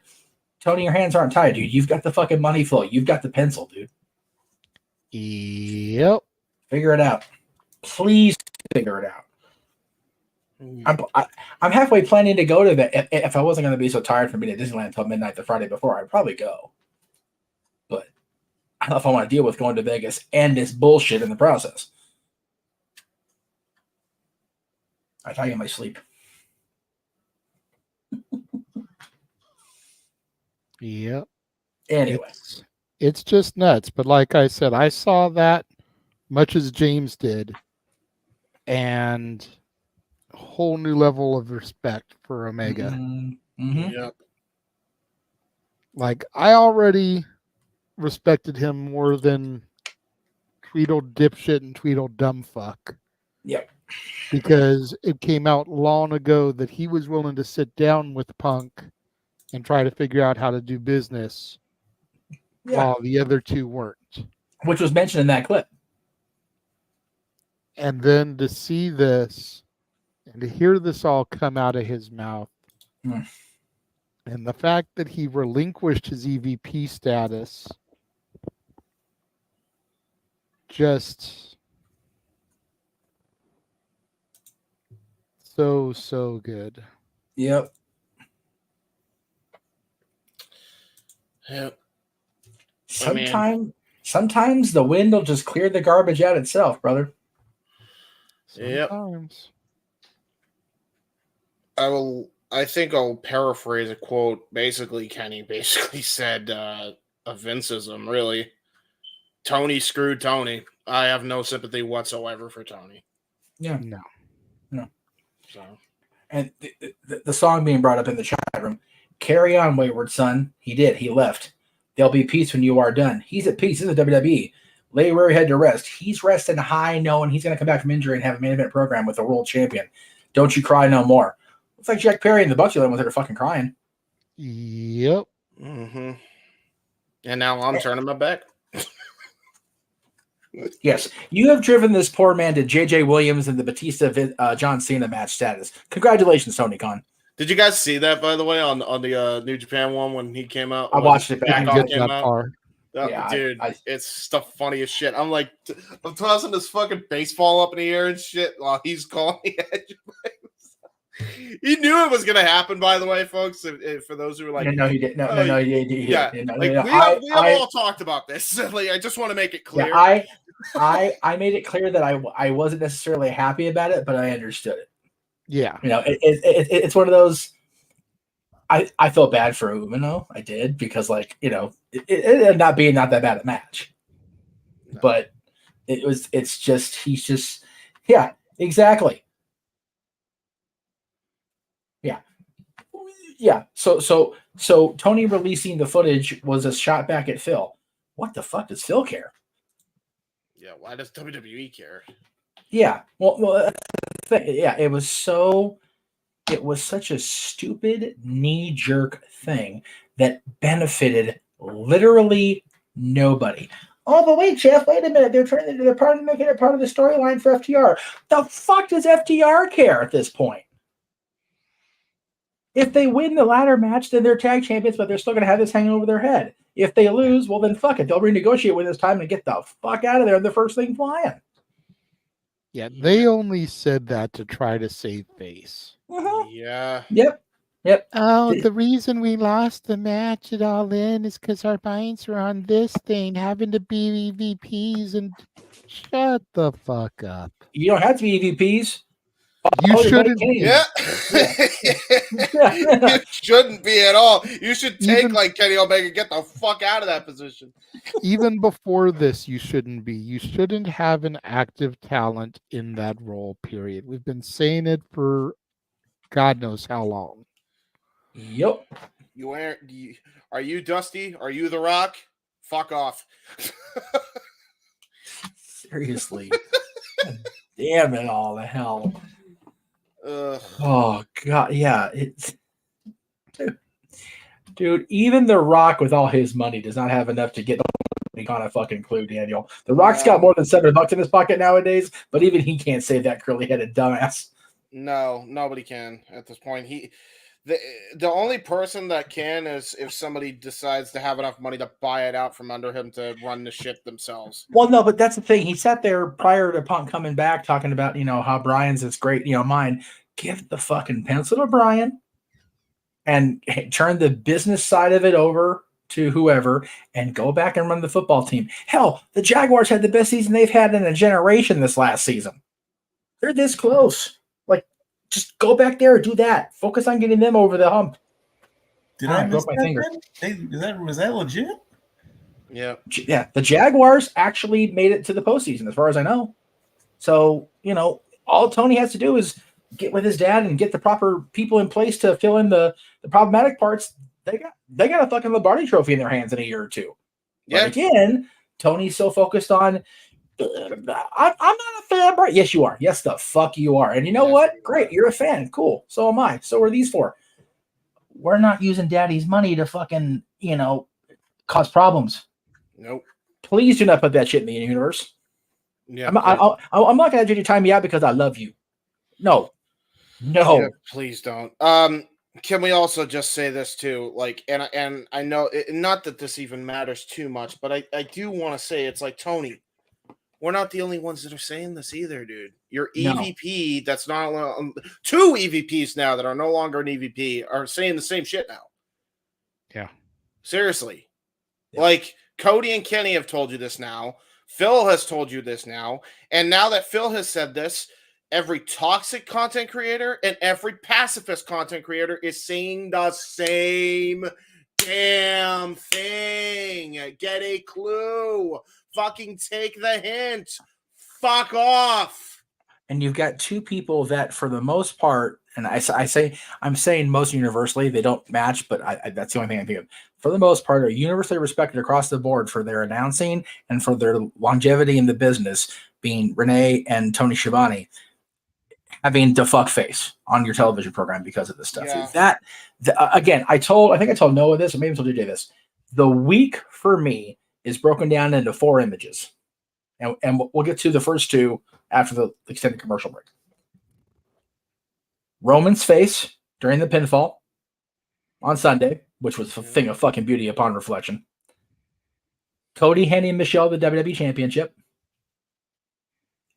Shivani's face, Renee's face. Yep. Those 4 images are the week for me because I think back to Tully Blanchard's Hall of Fame induction with the Horsemen. How we go from the moment on Saturday where I bury my father, or Monday, to the highest of highs on a Saturday, being inducted in the Hall of Fame. How do we go from the most beautiful night I've seen in the industry, and I don't know how friggin' long, and within 3 days back to, fuck, we got to talk about this shit on the weekend now. Mm-hmm. That's the frustrating. It is. It's fucking nuts, dude. And it's so disappointing. Because WrestleMania and the weekly was so good. Jeff, now you know. So good. Jeff, now you know how I felt back in after all that, I know. man. No. The thing is, we all felt like it, but we kept trying to give him the pass. Yeah. Oh, it's Punk's fault. Oh, it's the Bucks' fault. Oh, it's Kenny's fault. Oh, it's Adam's fault. No, it's fucking the guy in charge not being in charge. Yep. And it's one of those. They teach us this in the program. You have to hit bottom before you realize that it's on you. We as fans have to hit bottom before we realize it's on us, them, whatever. It is our decision. And this is how we make that decision. Two things. Waleta, remota. That's how you make a decision in professional wrestling. Fucking hit the button on the remote control, put the wallet back in your pocket. Yep. That's what it comes down to. And it's already happened. Guy on the far left is about nope. I'll do my job and call the action if I need to, but I'm not going to take notes and review this shit after the fact. I know where you got that yob from. I know exactly where you got it's just the fuck. Like son of a bitch. Yeah. It's very, very frustrating. It really is. Yeah. And now there's two of me again because I forgot to change the producer thing back to JJ. There's two of me. Anyway. Yeah. So I am so happy we're gonna talk WrestleMania and the weekly into it once we get back in commercial because there was a lot of good to unpack. Yes, there was, and we will get there momentarily. While the video was playing, while we've been kind of talking post video, I've been trying to make the new Happy trailer, and it should just about be ready. I just need a couple more moments here. So now you're good. We can. Do you want us to stall for time? No. If you can stall for time without beating this dead horse any further, please. Well, I have a funny way to do it, though. I mean, I could do it like Animal. That's gonna blow my eardrum out. Yes. But yeah, no, safety. Safet's got a great way to lead us into the post-commercial topic because both Corey Graves and Michael Cole said, I love professional wrestling. Professional wrestling is back, and that's been so telling. And again, we'll talk all about the fall of WrestleMania and everything that happened after we get back from the commercial. It's just so, like I said, we live in a weird time. I was talking about this with my dad on the way back to the studio last night.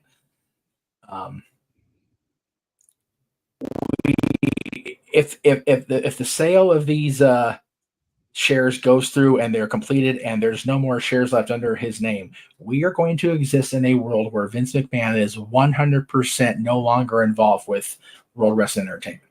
Yep. That is for you sports kids. That is Ovechkin even sniffing Gretzky's goal record level. What the fuck for me? Because my father and grandfather were in the building the night Gretzky passed Gordie Howe goal-wise, 802. He made like 800 and whatever it was afterwards. But I never imagined in my lifetime there'd be a player that would even be able to touch any of Gretzky's major records. And here we are. Ovechkin plays another season, regular season, averages a goal every other game next year. He's got it. What? Yeah. Vince McMahon not being in WWE, and then the other McMahon members still being at WrestleMania. We saw those pictures. We'll talk about that. That's what's crazy. Anyway. True that. Yes. Okay. We're done with this now. Yay! Until they do something stupid again. I'm not coming back here if they do something stupid again. Just fair warning right now. I'm letting you know. I'm letting you know that right now, JJ. That's the last time I'm ever doing this shit again. Fuck all that noise. Anyway, continue. We still gotta stop. Let's try to get Noah's attention because it is the Happy trailer that Noah looks forward to. every single week. Paging Noah Foster. Noah Foster, you have a video on the front screen. Ha! It's time. We will be back.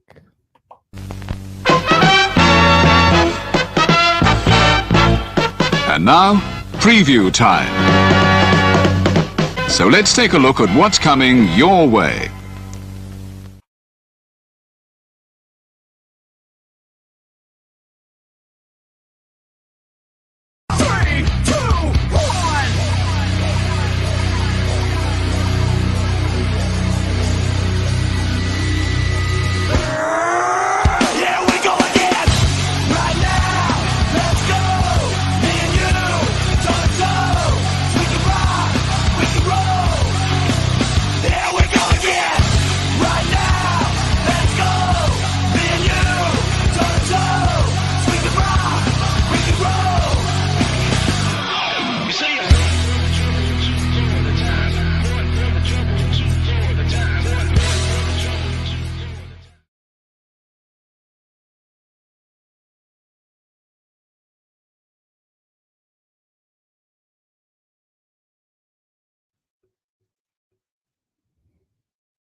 Well, I guess now that we're finally back to a positive light, all the wrestling, all the wrestling, all the wrestling, all the wrestling, all the wrestling, all the professional wrestling.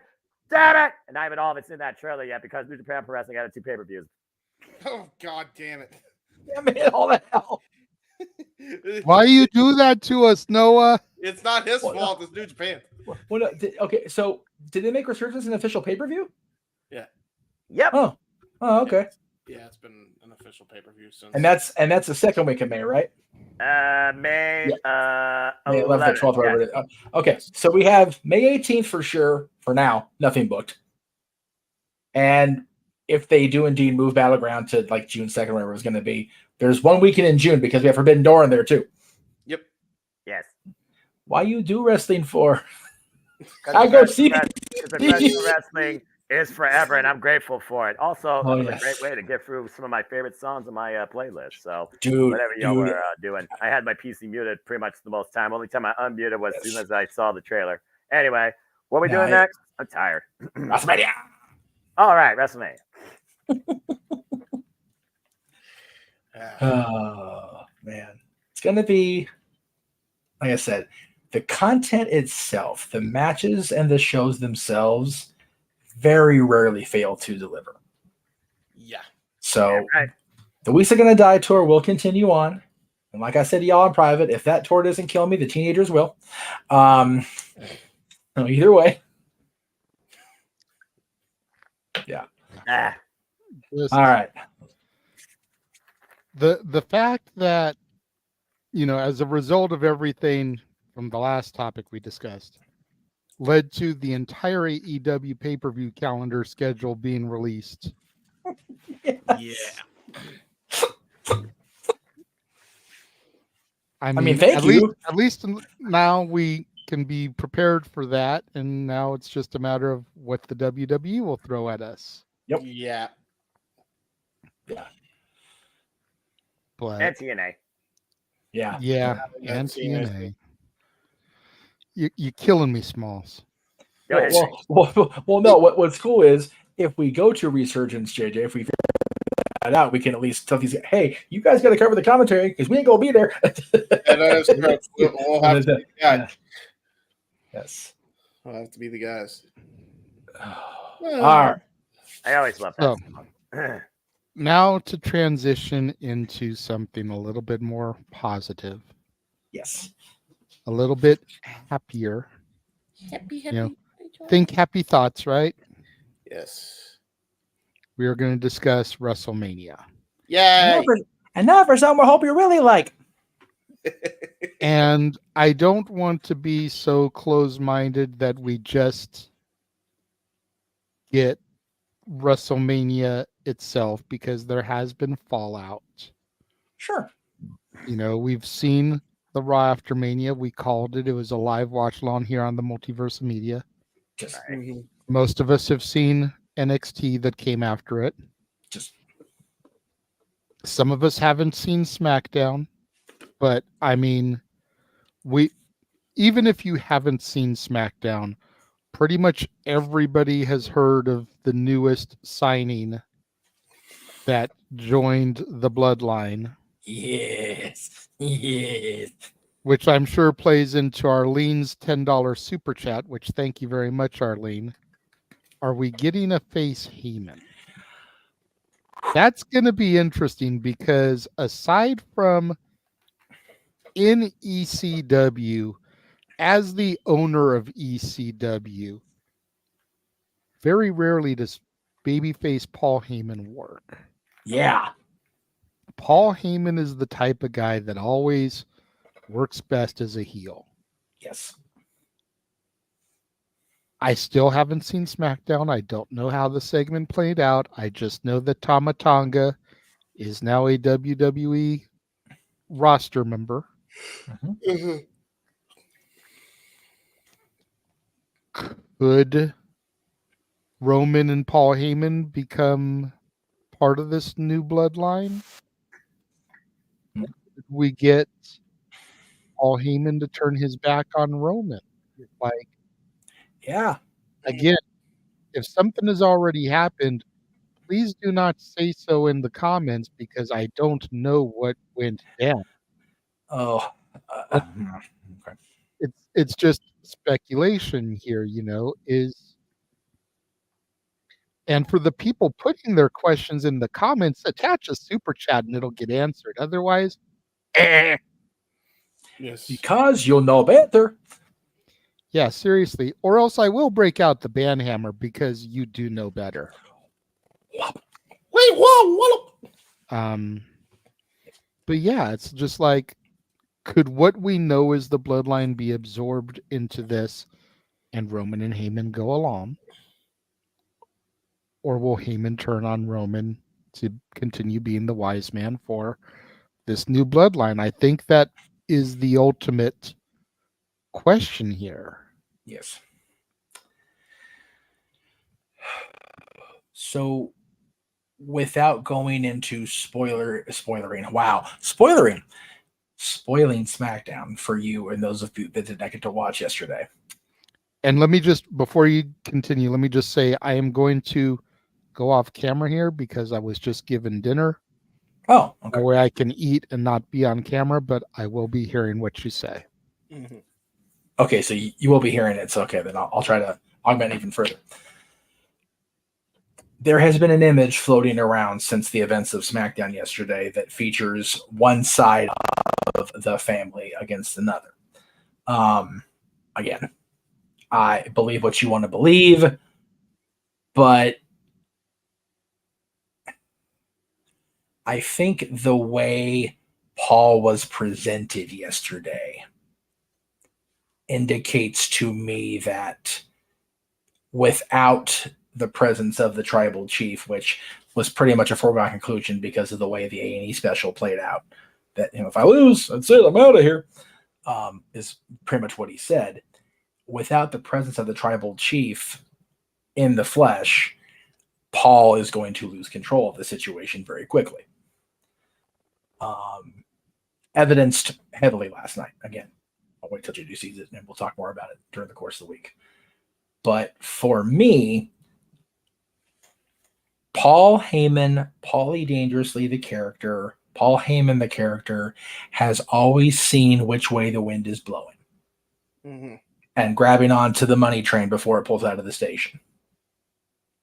So I think if this new acquisition and the way they lined up the storyline and the way things played out on SmackDown yesterday continue the direction it seems to be going, I think that unless we see the tribal chief reemerge sooner rather than later, I think Paul's going to go the way of the wind and stick with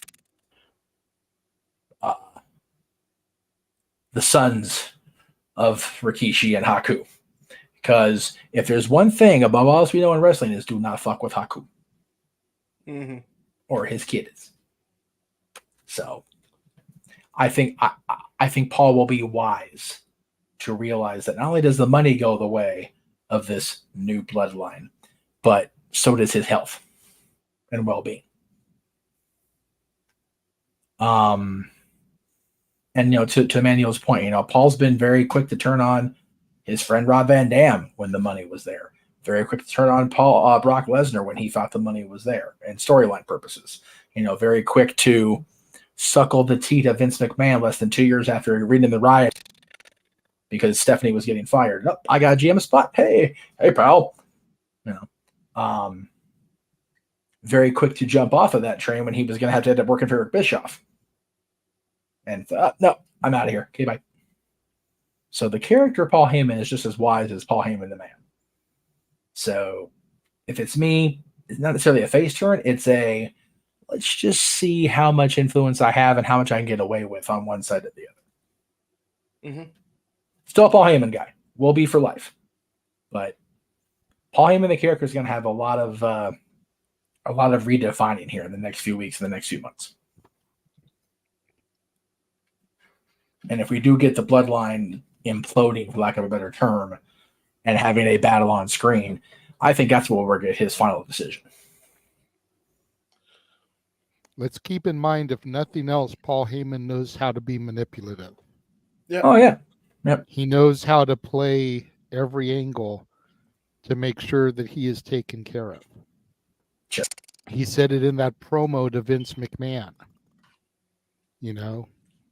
Sometimes as promoters, we lie just to get to the next day. Yep. And after what happened on Friday, he's going to have to do everything he can to get through to the next show. Yep. So, Mikey, since you just recently joined, what are your thoughts on WrestleMania week as a whole? First, let me say, you guys kicked ass. You did a great job like you always do, so I'm very happy and very proud of you as always. From what I saw all of night 1. Night 2 is still a bit of a blur. I might need to go back and watch it because, with whatever I'm battling, sickness, allergies, whatever, I don't remember I remember bits and pieces of the show, but I do remember the main event. So I actually was fully conscious all that for that part of the show. Great moments. I'm very happy that Cody finished the story. The night after with the meeting between Rock and Cody was well produced, well put together, very mysterious with the handshake. You know what this is. We still want to know what it is. We have our guesses, but when with one story ending, another story begins. Where it's going to go, we have no idea. We just have to sit back and watch and let it cook. So it was a great weekend from what I remember from it, and it's going to continue. It's going to be on that high. I've got faith in the company. I don't think they're going to screw it up. I want to see more and more character builds. I'm curious to see what Damian Priest is going to do as champion now.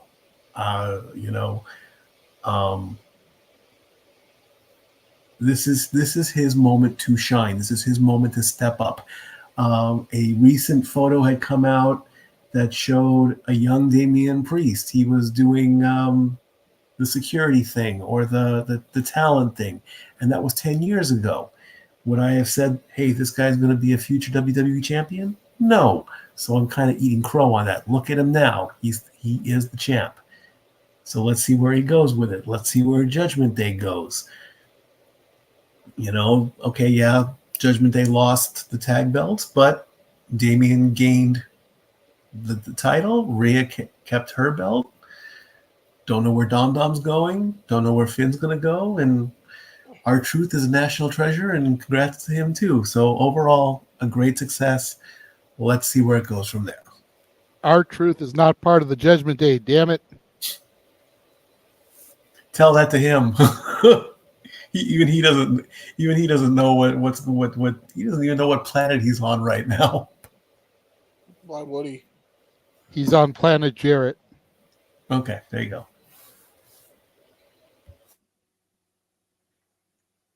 There we go. Planet Jarrett.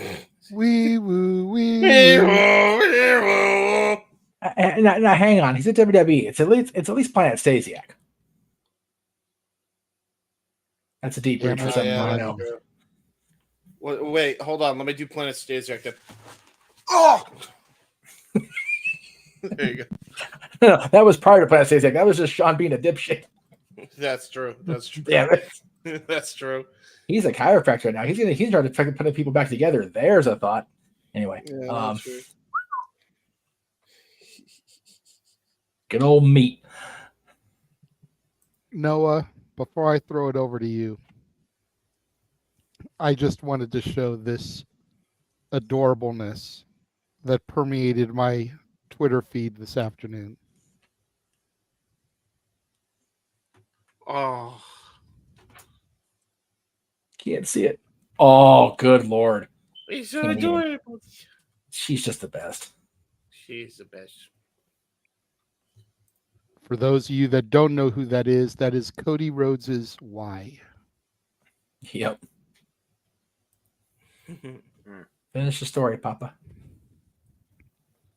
You did it. Noah, WrestleMania weekend, Raw after Mania. Your thoughts, your takeaways.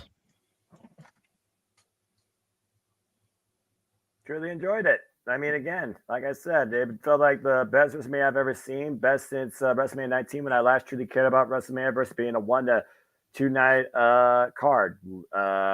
So, I mean, again, I'll say it once, I'll say it again. It restored my feeling that professional wrestling is actually being respected now, associated with the letters WWE. Now that we took away those two words. Felt that since the Hall of Fame speech by Paul Heyman when I went back and rewatched the Hall of Fame ceremony. Right now, it feels like a complete reset of the landscape, and I'm very curious to see where things go, even at the draft, where you have three figureheads that know what they're actually going to do now and trying to define a brand. So I actually believe that SmackDown, Raw, and NXT could stand out on their own to the point I might even start watching each week if I get Fox or if they move away from Fox, because F that liberal network. But overall, I definitely care far more about WWE than I've had in probably the last decade plus.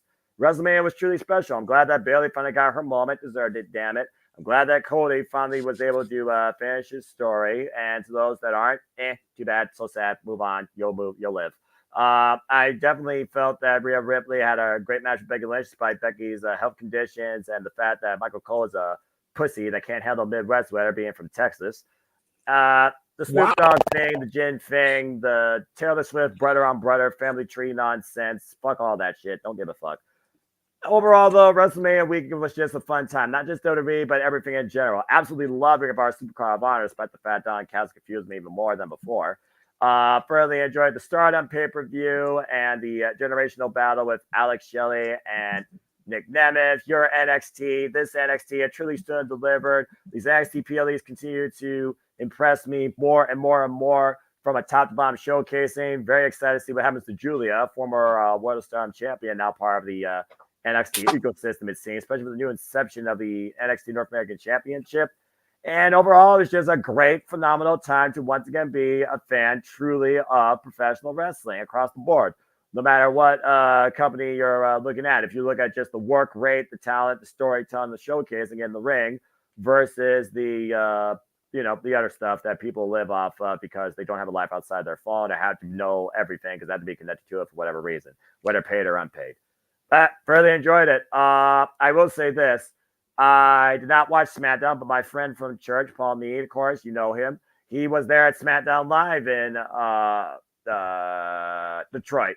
And he was very surprised by, of course, the son of Haku, former multiple-time IWGP heavyweight tag team champion, World Tag League winner, multiple time never openweight champion, of course, one of the sons of Haku as Tonga Lola, of course, still at Jado in New Japan Pro Wrestling. Don't spoil it, whatever you do. So, I mean, at the end of the day, I was just really surprised to see him show up on my screen that night.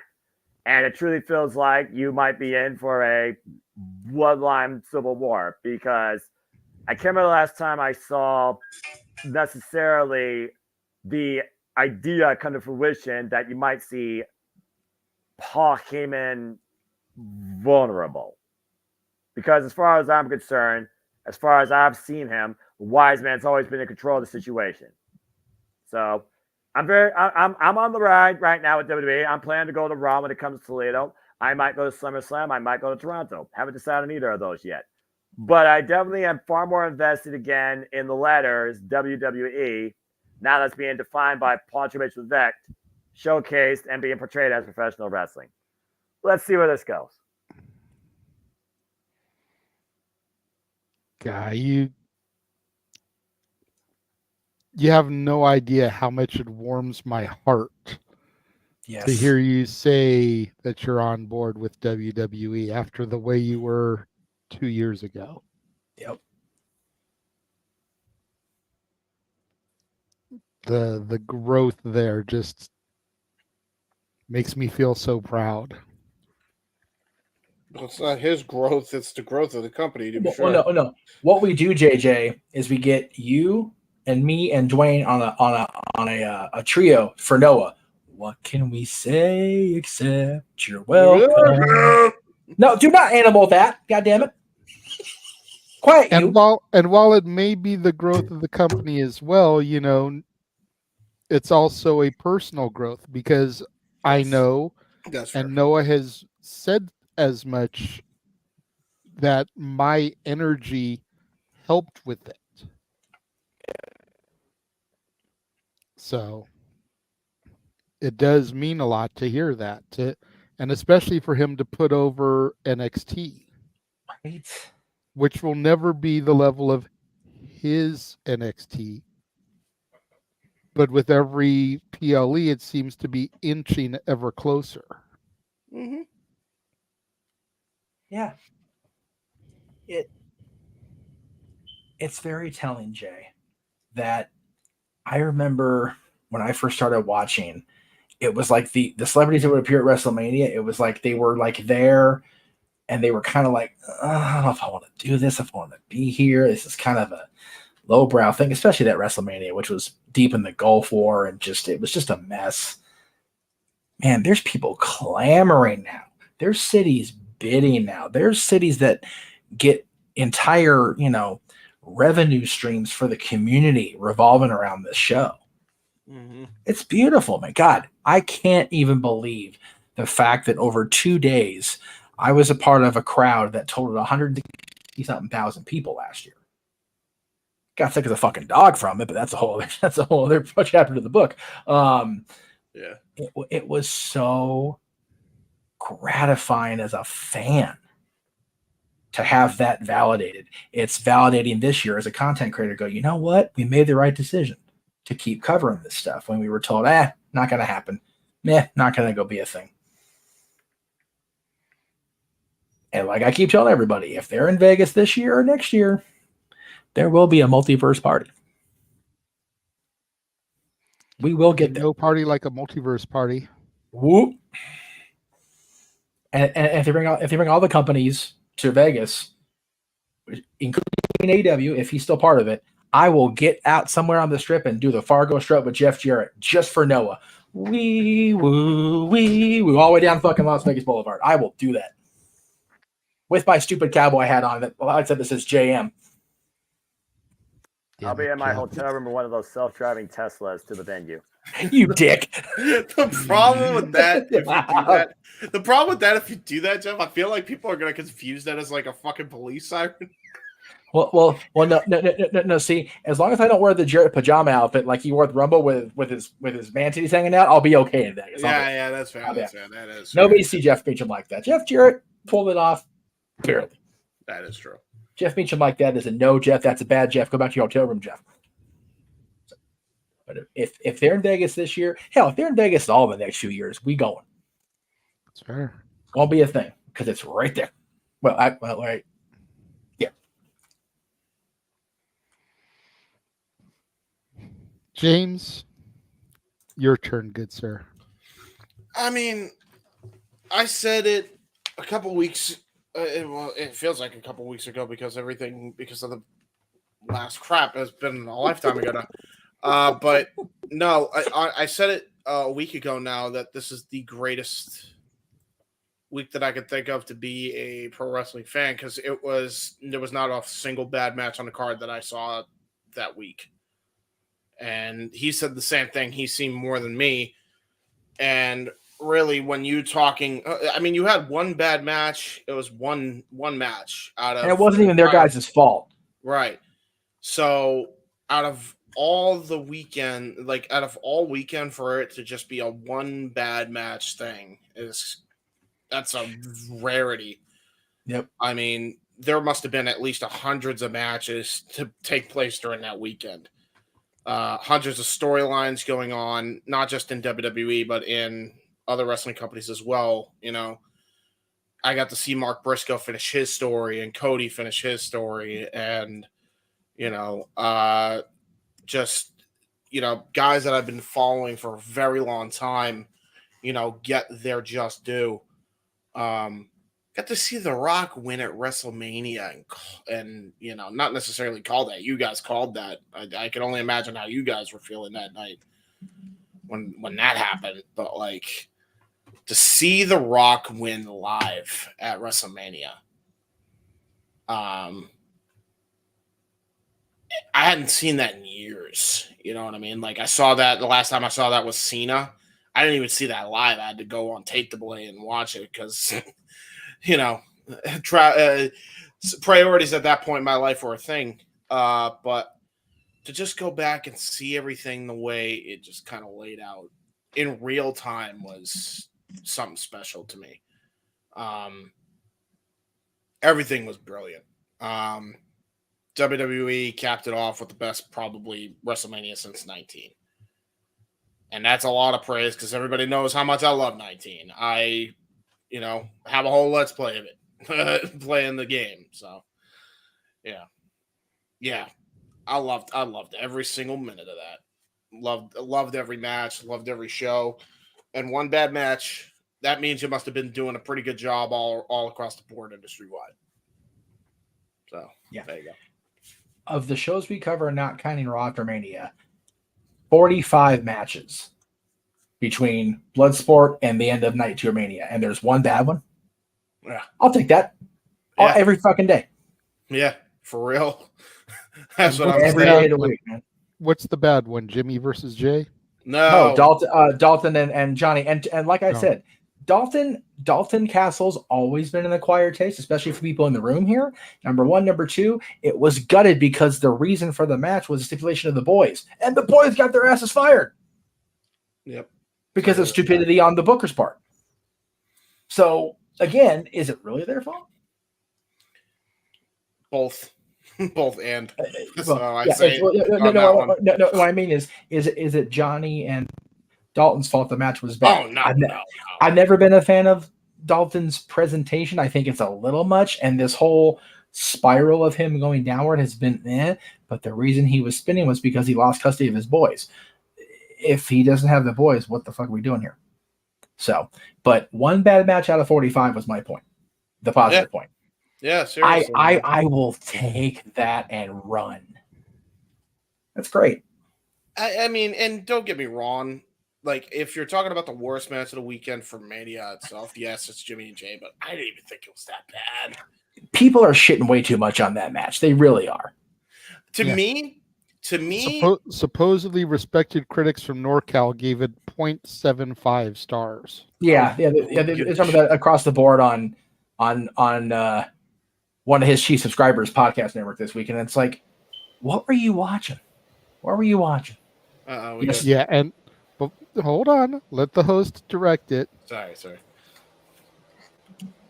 To what I was going to say though, and I don't want to go too far back down the rabbit hole of the topic we already got off of, but Yeah. if those brothers had been in that match, it would have been an 8.5 star match. Could you imagine? Stop me when I'm telling lies. Nope. No. They I could don't have know had the that. exact same match. Yeah. Yes, Mike. Do I dare ruffle any feathers and ask why Meltzer gave Cody and Roman 4.75 stars and not a 5-star? What was so bad? Oh my God, that happened. No. Okay, first of all, why did you have to invoke his name? We try not to invoke his actual name and just no allude to government him. name allowed. Yes. And as far as why did he do it, you'd have to ask him. Yeah. Supposedly, he even said that he almost gave it 5 stars. Oh, fuck off. So it's like, then why not give it 5 stars? Just give it 5 stars. Jesus Christ. But, Oh you my know, God. It's the wrong company, so that's why. Yeah. No, it's not even the wrong company. It's the wrong arena. If it's not in the Tokyo Dome, it don't mean shit. If they all these James. Ooh, nice, James. Good, James. Good, James. It's okay. Goodness. Now, I'm very angry. I know. To Does James want a Scooby snack? Ooh, shit! I broke myself. Okay.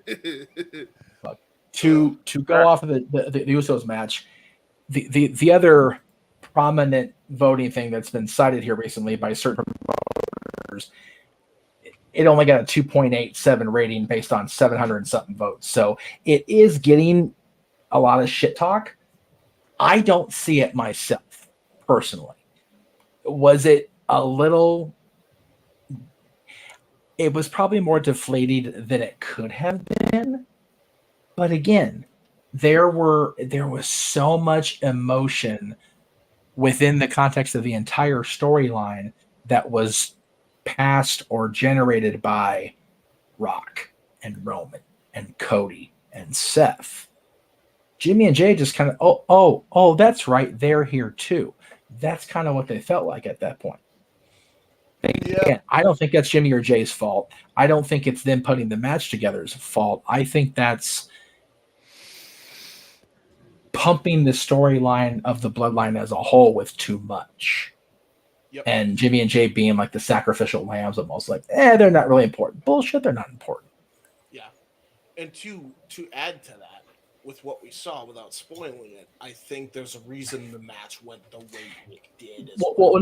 Right. And we had all talked about it that Jimmy, based on the way we went in, needed the win more. But after things have played out this week, it's like, oh, okay, it makes more sense now. And once JJC SmackDown, and we can all talk about it on the air, I'll be like, okay, it makes more sense. Yeah. But also, you know,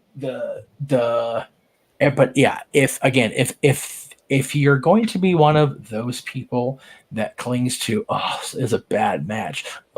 We didn't get Stone Cold. The Undertaker being there didn't make sense. What the fuck are you watching? First of all, The Undertaker has history with everybody involved in that match. Second of all, The Undertaker's character now is such that he's the specter that comes in and justice upon the bad that he sees. He came in and took out LA Knight when he was wronging Bray Wyatt at Raw 30. He came in and took out Braun Breaker when he dared to say the name American Badass. He done fucked up there, Mr. Steiner. And then he came out and righted the wrong of The Rock taking out Cody Rhodes. Yes, he did. The Rock's the final boss? Nay. No. The Undertaker's the final boss of WrestleMania, bitch. Mm-hmm. And by the way, the guy that's leading your boy here, the champion, he helped into my streak 10 years ago. I still haven't forgotten. That's how it makes sense there for the too much in your spare time when you're not on the air. Yeah, that, and also he had a nice little moment with Taker in the Rumble that he always brings up as well. Oh yeah, absolutely. Some reality into it. And give me a drop kick, kid. Right. Love that. I was gonna say, we know what happens when people drop kick Undertaker in the Rumble, right, Maven? Yeah. Popcorn machines gets got. Yeah, the popcorn machine does get That good. poor popcorn machine. That popcorn machine had a family. Probably I did. think. We think. It was birthing popcorn in buckets. So yeah. It was in the middle of it was birthing popcorn in Georgia. That's just cruel and unusual punishment and child abuse. Shame on you, Mark Calloway. Shame. What the fuck am I even doing? I don't know. That's pretty corny of you. Oh. I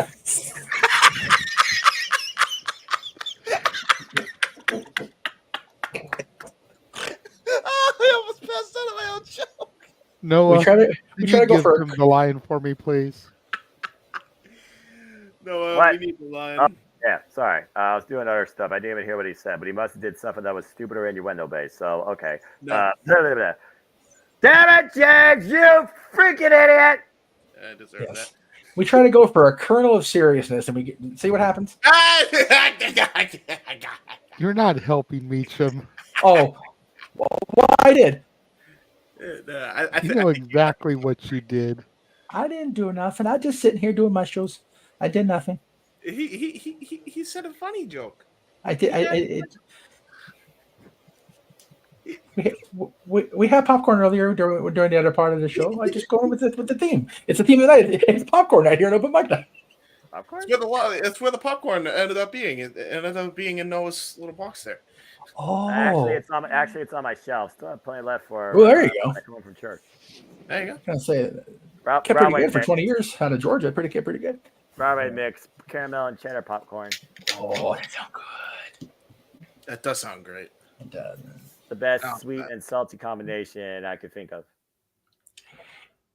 Change subject. Hurry. Yeah, because I'm fat. No, yeah. No. Help. So for me, yes, there you go. I still don't know if it was the greatest WrestleMania of all time. That's fair. And I only say that because the dust is just barely settled. Mm-hmm. I feel like we're still looking at it through rose-colored glasses. You know, it's not going to change everything that was about this weekend for me. And just the ultimate joy that filled my soul. Being able to call the Hall of Fame, stand and deliver both nights of Mania, Raw after Mania. The moment the title changes, the surprises. Yeah, I don't know if any of you actually downloaded and watched the call with the video footage and our calls laid over it, because nobody actually replied to it, so I don't know if anybody actually watched it. I replied in private, but it's okay. Just an emotional roller coaster, to say the least. Yes. But sorry, I got distracted there. It was beautiful watching you guys call it in moment too. For the record, I was able to come back and kind of peek in as you were watching. I didn't sit in front of the desk and watch it, but I did hear the call. It was fucking beautiful. Raw after Mania with the NXT call-ups. You know, Ilya Dragunov and Roxanne Perez getting their moment to shine on the roster. Very cool. Winning their matches. In Roxanne's case, being able to exercise a demon of sorts. Yep. Rawr. And man, she had a banger of a match in NXT too. Yeah. And with then Natty. And then Ilya and Shinsuke. Ooh. And then poor Chelsea Green. Right. I mean, I would say who did she piss off, but I know exactly who she pissed off, and you know. He's a former Officially. multi-time NWA World Heavyweight Champion, so yes, kind of don't want to piss those people off. Bigger Kevin than she's a Karen. That's fair. Yeah, do not fuck with a scrap daddy. No, especially when he got his raw GM suit on. Nope. He won't light your face on fire, but he will send you to the ring and get your ass whooped.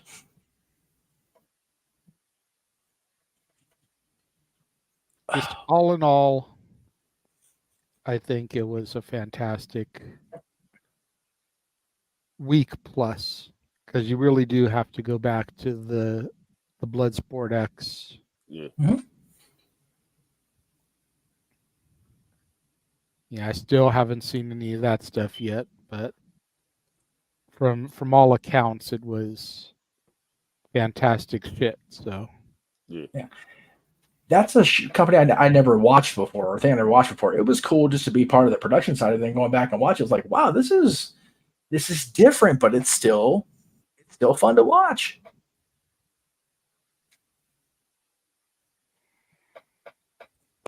Got a $5 super chat here. Shout out to Jeff and the crew. Hi. Thank you, Eddie. Eddie. And then we did get another one a while back from Arlene. Another one to even things out, as she likes to do. I just was waiting to try to get through everything before we got to it. She says, in my opinion, I hate the fact that people are saying they didn't want Rock versus Roman for the title. Now that Roman no longer has it, they now want it. Can't we have him without a title for a while, please? God, yes. Yes. Yes. Don't get me wrong. I like Roman. Hell of a run. Not going to be duplicated in this era. Nope. No. Dare I say, will never be duplicated again. I don't think we ever get anybody that gets that close again. No. But can we have him go 2 years without sniffing the title? Right. Can we at least do that? Yeah.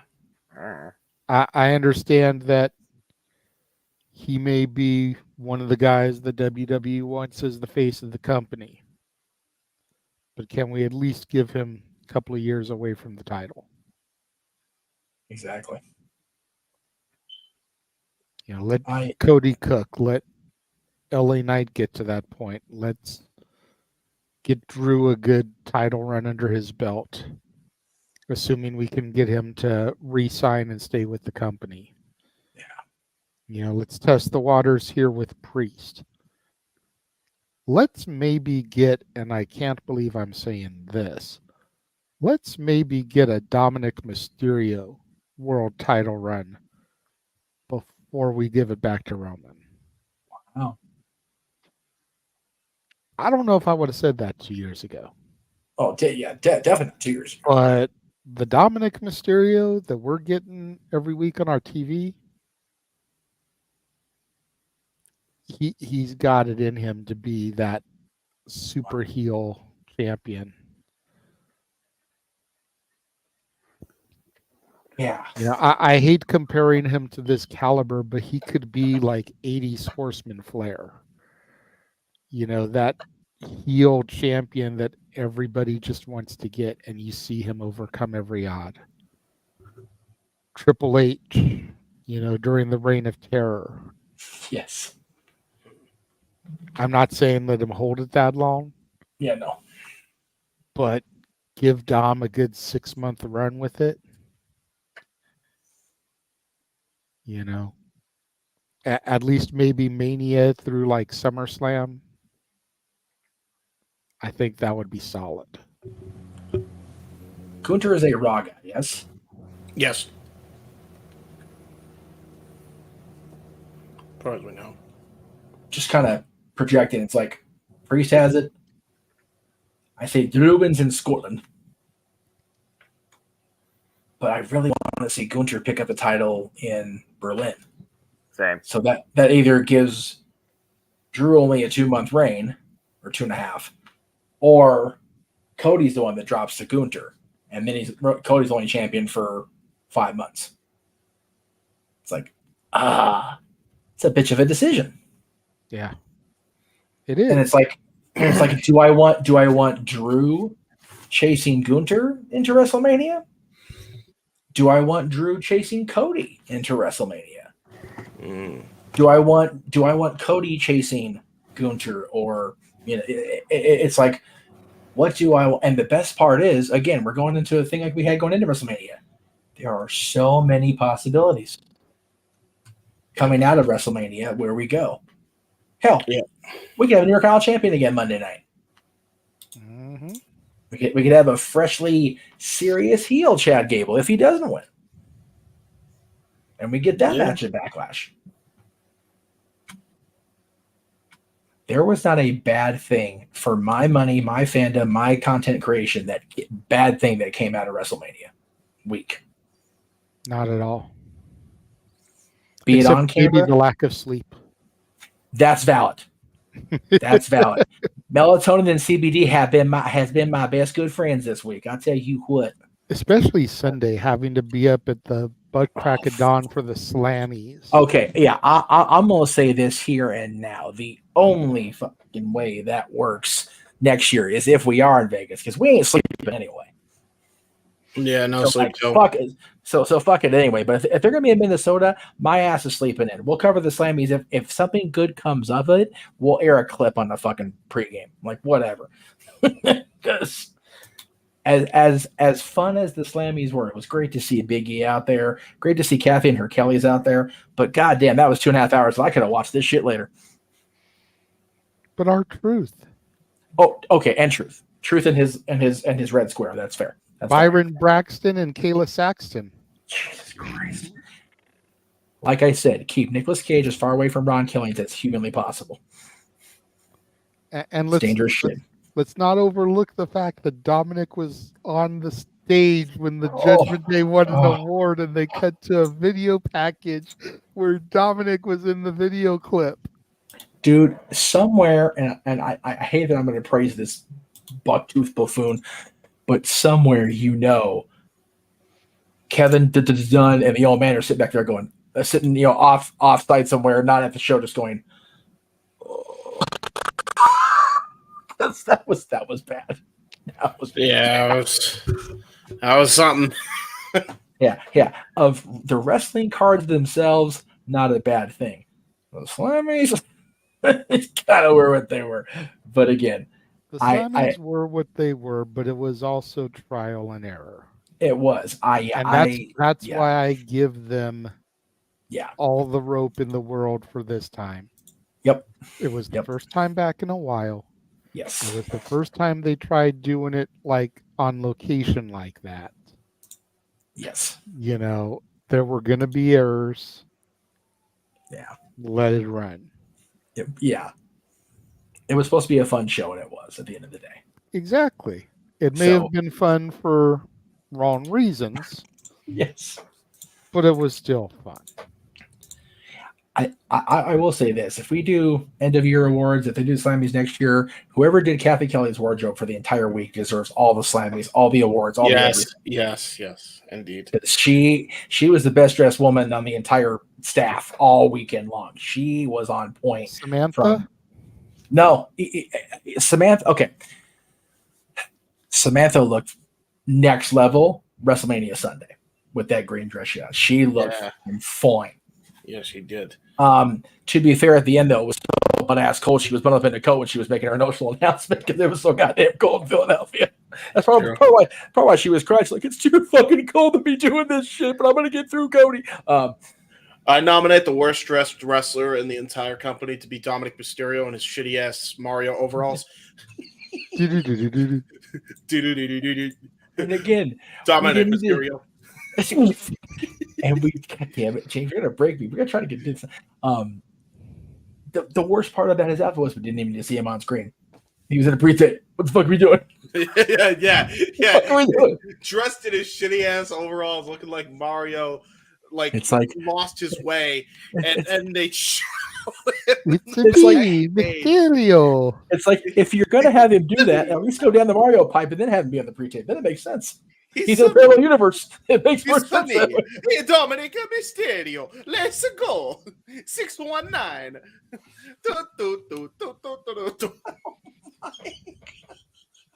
If you guys haven't seen the Slammies, go back and watch and see Dominic come out in the brother looking like a combination of Mario and why am I blanking on the guy's name? The guy who says "Get her in." Larry the Cable Guy. Yeah. Oh my God. Yeah, mix between Larry the Cable Guy and Mario. I'm a hit you with a throwback, especially considering he was there on his own square. Yeah. He looked like he stole some of Kate Quick's old overalls. Yeah, he does. Man, that's where he got it from. He got it from Truth's wardrobe. Hey, you want some overalls, kid? Dom was ready to get rowdy. Get rowdy. Time to get rowdy. Now that's what's up. Stop it, James. Stop it the fuck right now.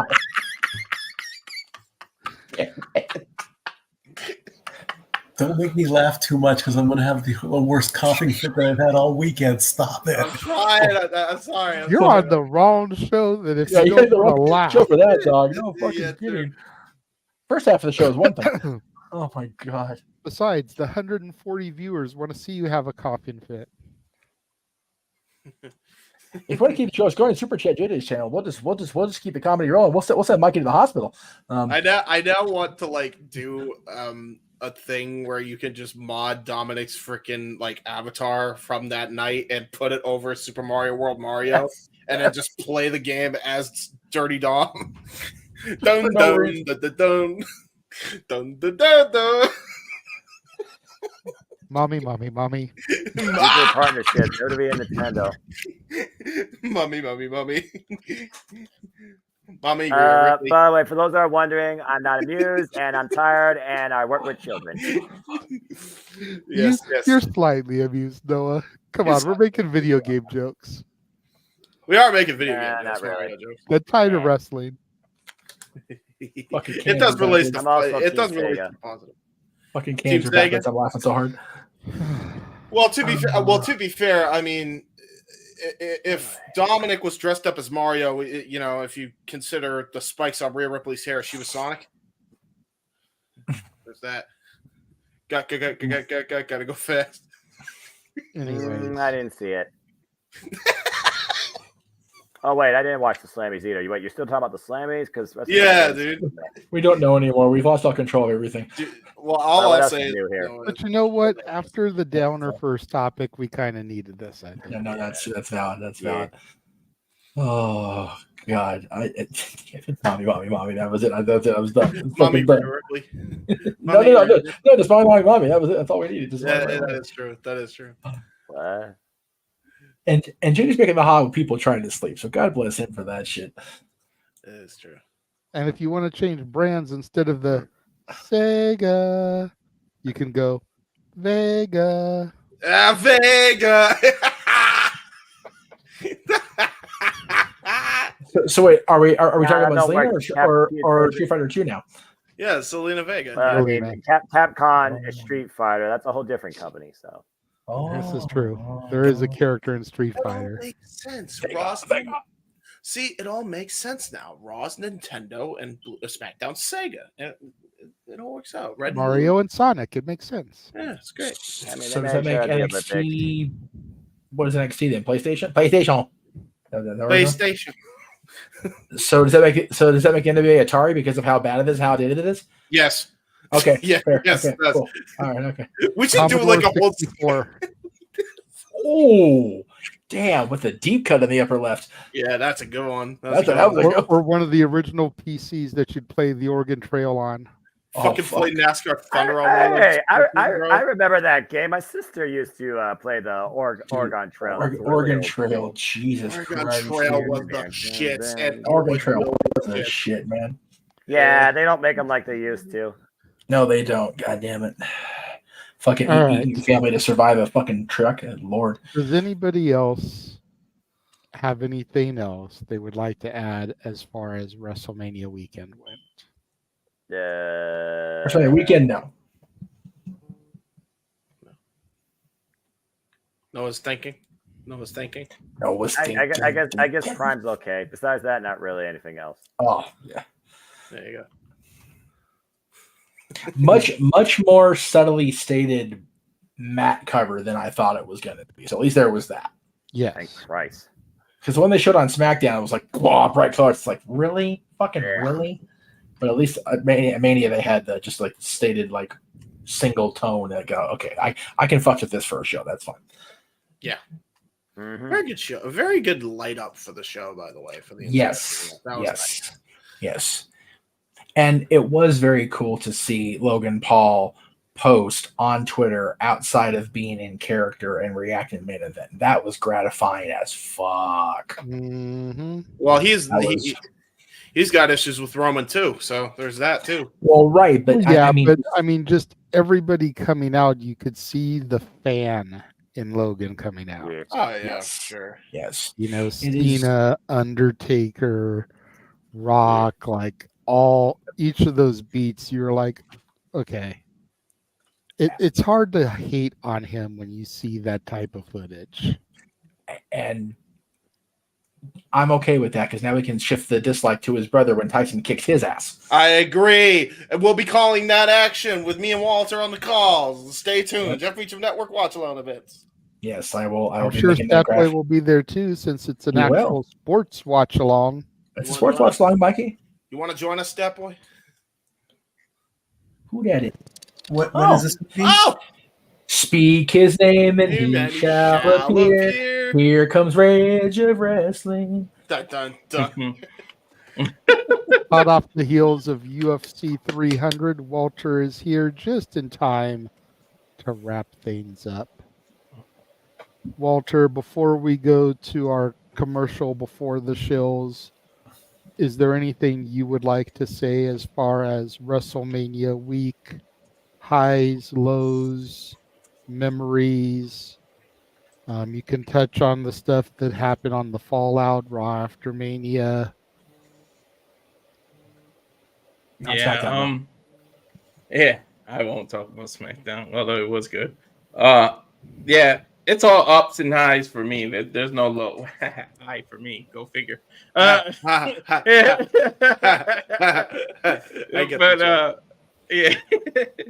But yeah, it's all right for me. Being there in person it's just a whole different atmosphere. To get that atmosphere, I wish I could have went to Stand and Deliver, but I heard it was awesome.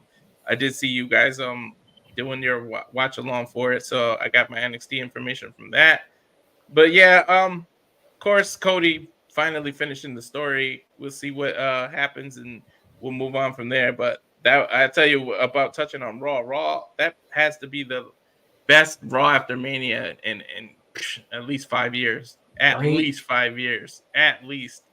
And SmackDown too. I won't say what happened, but even SmackDown too, because it's just been dull. It's certainly the best Raw after Mania since they did the 2 nights, and it's Triple H's era now. We'll see what he can do. Like I'm looking forward to it so much. But Raw, yeah, to see Awesome Truth do what they did, and our Truth just jump in the middle of Damian Priest's celebration, funnier than all hell. Like, God bless our Truth. We, like you guys said, we need bubble wrap around that man and protect him at all costs. I wish we would unblock me because I didn't do anything. But what? I didn't do anything to him. I always speak positive, but I know he's going through something personal. So positive energy out to I believe it's his cousin or something. Somebody was in the hospital, and I saw a couple pictures of him with the Raw title. But yeah, I'm looking forward to this new era and see what direction everybody goes in. We'll see. I guess the draft is coming up, and that's when they hit the reset button. So we'll see what it leads to. But it's going to lead to more and more streams for us and more We's Are Gonna Die tours. So we'll see what they do. But yeah, Mania was excellent. This is the best Mania. It's up there right with WrestleMania 17. I have to take a couple months to reflect to decide that, because I know Aaron and a bunch of people jumped on it, said WrestleMania 40 is the best WrestleMania ever. But I mean, we just watched it. I got to digest it all. I still haven't even watched it from the Peacock version of it because I was there live. I haven't actually watched it to get the other perspective of how it looked on TV. But I mean, it is up there, but I can't say the greatest without digesting it and taking a few moments or a few months. Yeah. To add to Walter's point, you know what this Raw after Mania reminded me? It reminded me a lot of like how an NXT after Takeover would be, and that's very praised. It's very good. It was very good during those eras. Those are the good times. Yep. So I just wanted to add that in there. But yeah.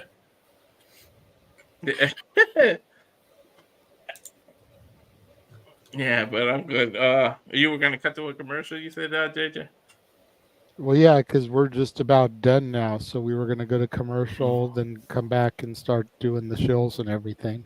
Yeah. Perfect. So one more time with feeling, now that Walter is here for Noah.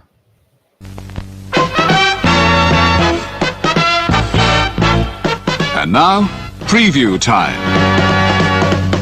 So let's take a look at what's coming your way.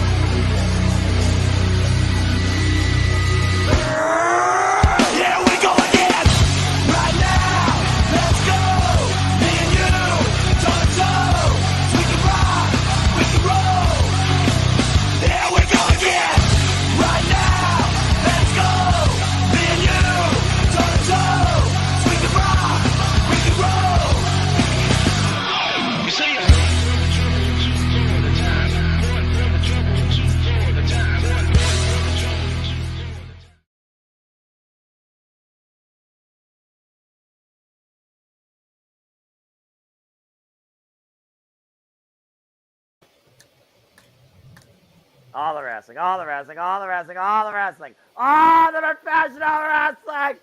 Damn it! And there's even more with the fact that New Japan Pro Wrestling has 2 pay-per-views known now with Resurgence and Capital Collision. Can't wait to see what else is ahead.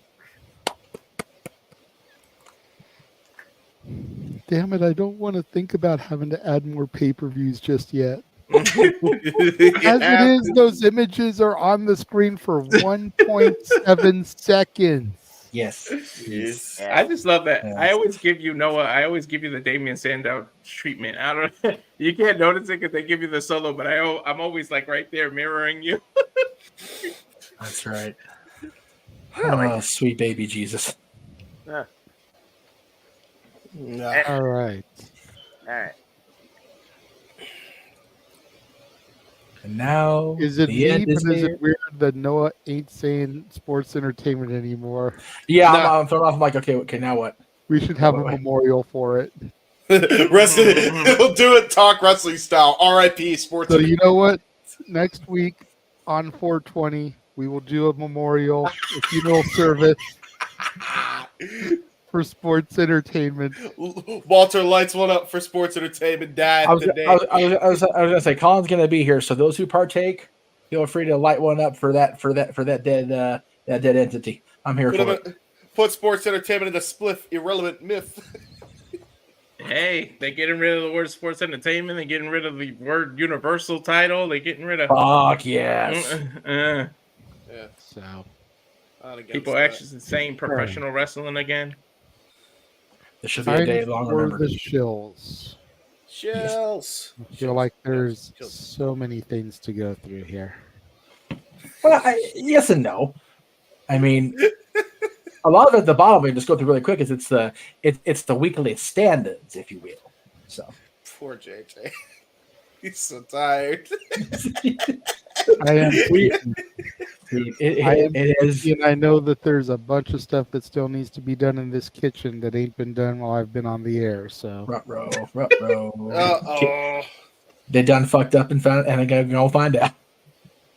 Follow the Cleveland Combatant on Twitter at Walking Hymnal, on Insta at Malamangram. Josh was here earlier in the chat room. Causing trouble. Follow Big Baller G, who I believe is also supposed to be here next week, joining us. Oh, Nice. We'll have G and Colin on the show. Right on. Follow him on TikTok, Big Baller G 1988, on Twitter, NoDQ_Big Baller G, Instagram and Threads, NoDQ_Big Baller G 1988. You can always follow Datilla and the Rangers of Wrestling, her It's Wrestling Time post shows for Raw, Dynamite, and SmackDown on Rangers of Wrestling. She also does Impact on bodyslam.net on YouTube. And she might be joining the A+ Hero Report again for NXT because, you know, she has to do the specials and the PLEs. That was part of her deal. Yes. And there's only one show in between. So I'm trying to push her to watch this week's show just so that she stays up on the storylines and what matches are going into spring break. And so That is fair. Walter.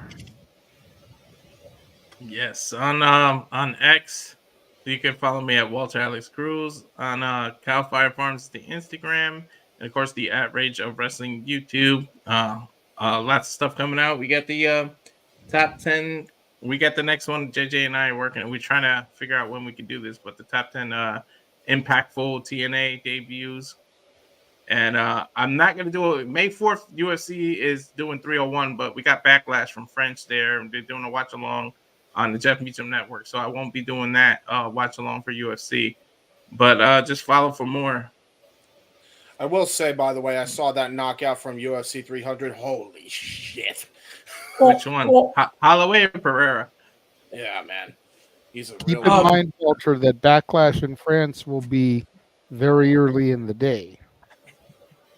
It'll be like 9 a.m. Pacific, which would be like noon Eastern. Noonish. So you should still be able to do UFC 301 if you wanted to. Yeah. You just would probably conflict with Star Wars on open mic because that's going to be the game show night that day since it's May 4th. May the 4th be with you. Do Star Wars trivia. Star Wars trivia, baby. Yeah, well, we'll see. Anyway. You got time. But I think UFC 301 is from Brazil, so I think the timing is going to change too. Just to change it. Just to mess with JJ, my brother saying that you're beginning to believe that TFL is turning heel. Dude, he's going to believe in Joe Hendry before that happens. Yeah. That's right. All right. Bless you. You can find me on Instagram, the Renegade JJ Williams, on Twitter, ROWJJ Williams, on YouTube, Casa D18 Studios. Thank you to the people that are watching right now on the YouTube channel. Of course, you can find me every Monday through Thursday, 9 a.m. Pacific, noon Eastern, for now, covering all the major broadcasts from the main companies, WWE, Raw, and SmackDown, NXT, AEW Dynamite, TNA Impact, and NWA Power.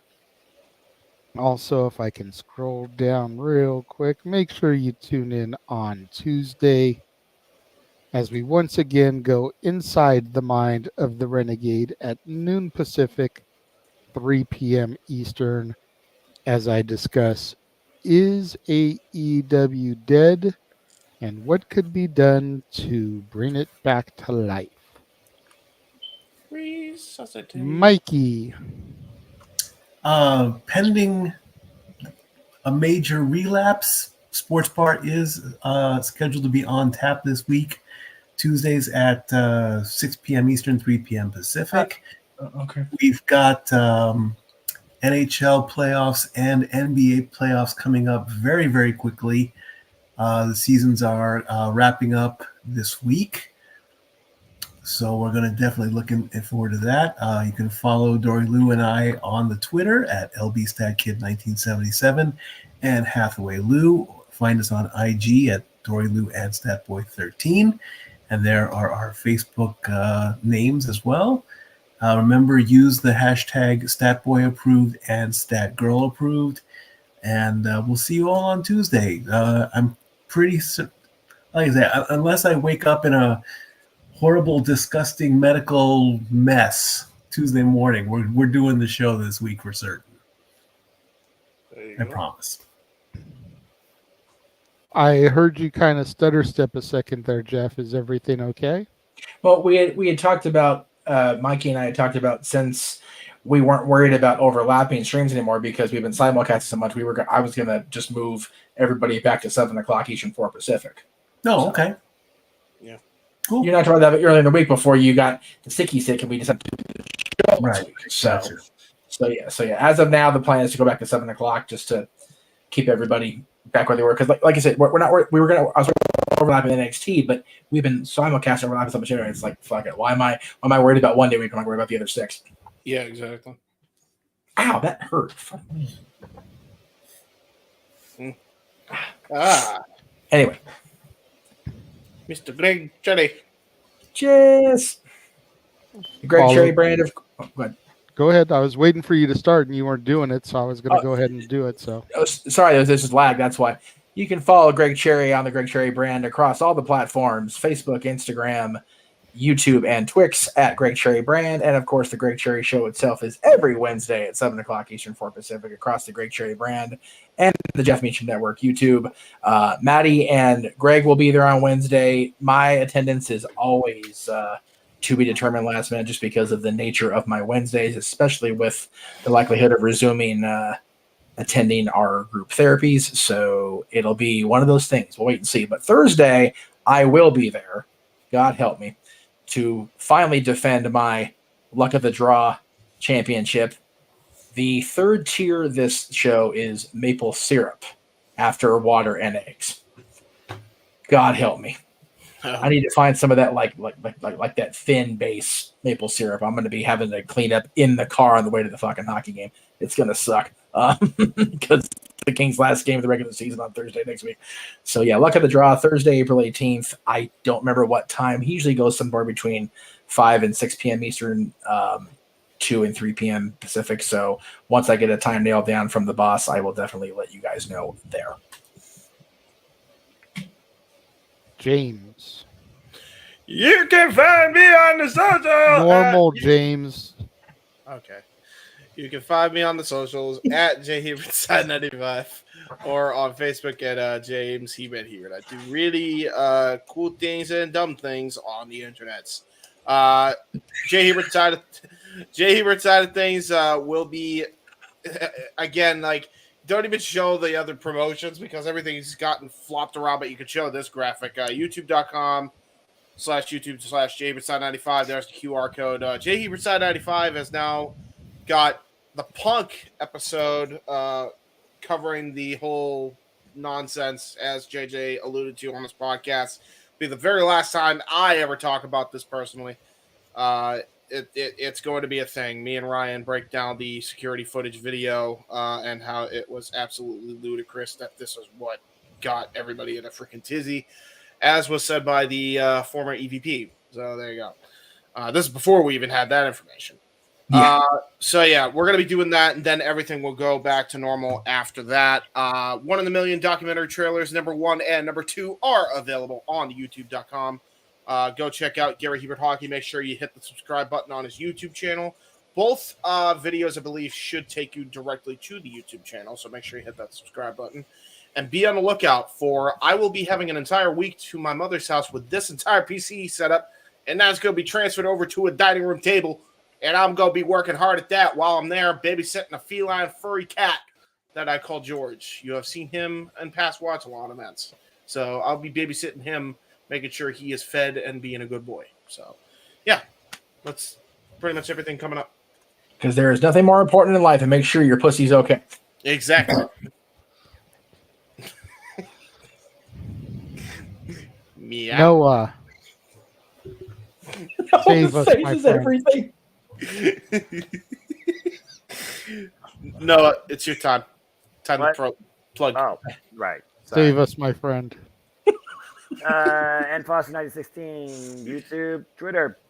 Simple as that. You follow me for all predictions leads, predicting panels, and of course continue the collaboration work here at Multiverse Media, and continue once in a while out of nowhere impromptu conversations with my HW crew. I believe me and my friend are going to do impromptu following Dynamite this Wednesday, discussing Dynasty and anything else that might have crossed our minds. So stay tuned for more on that. There you go, everyone. I think Oh, that's God. everything. No, it's not everything just yet. Uh, Okay. Gotta get through this part now. Okay, here we go. Of course, you'll find Meech's Musings on Monday at 7 o'clock Eastern for Pacific in the Talk Wrestling time slot because you people suck and can't keep Talk Wrestling alive because you don't follow fucking format. So you guys are fine in the room, but the rest of you guys are terrible people. So please check out Meech's Musings because it's going to talk about not just wrestling, talk about all the things. So check it out on Monday. I mentioned Mikey's show on Tuesday, Step Boy Sports Bar, possibly featuring Dory Lou, depending on who has the headaches, who has the coffees, who has all the things. Greg Cherry show on Wednesday, as I mentioned. Luck of the Draw on Thursday, as I mentioned. Friday, the dads, not always on wrestling, return, as JJ and I, there it goes, talk about booking a Mega Mania. Well, what does that mean, Jeff?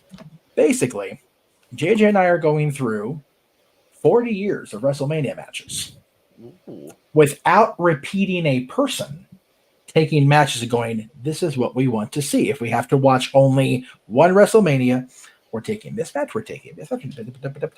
And we're allowing for a 2-night scenario because that's the way WrestleMania is now. And I think we said the match limit, but I forget if we did or not. I think we did too. Let me see if I can find my folder real quick. Yes. To see how many matches I put. Okay.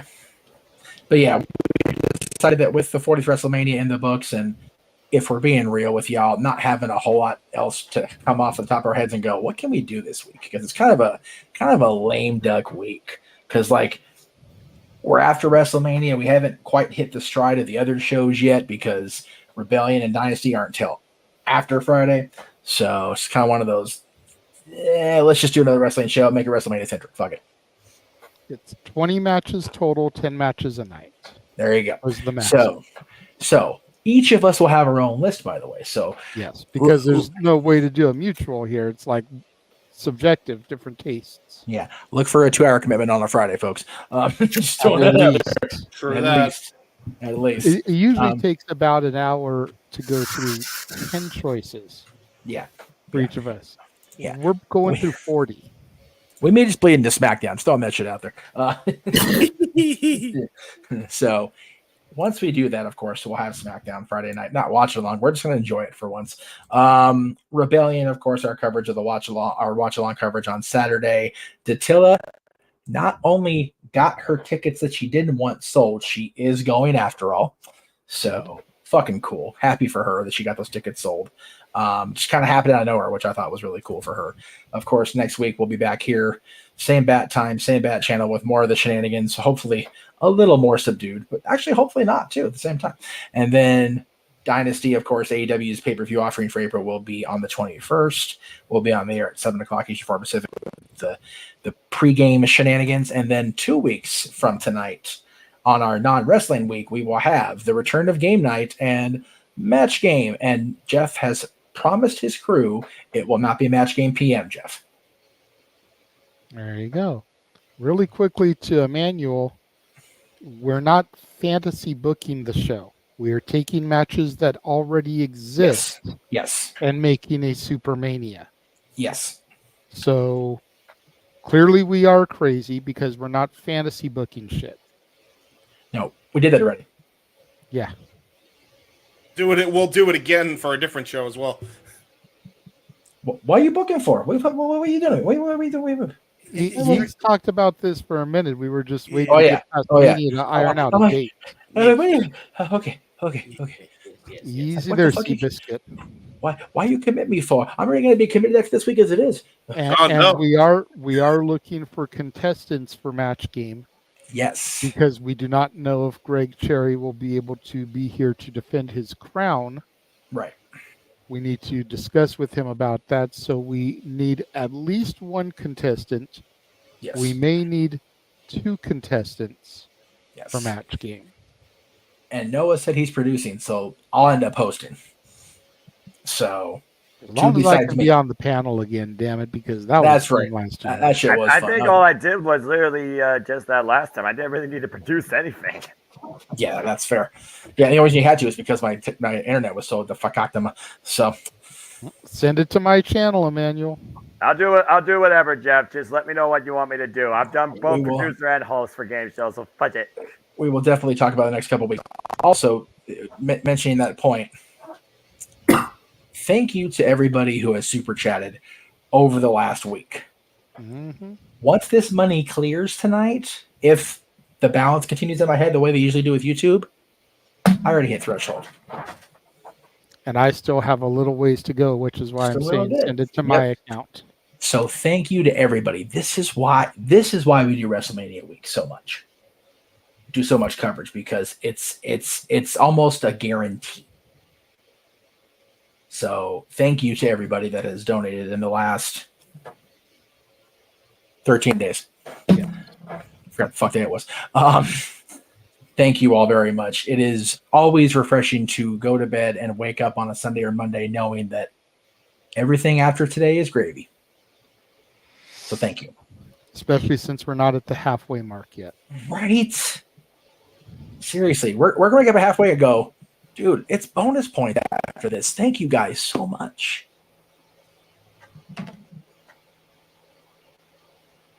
And yes, the mouse will thank you later. For sure. So, that being said, that just about wraps things up. Yes. Noah, go ahead and take us out of here as you always do so eloquently.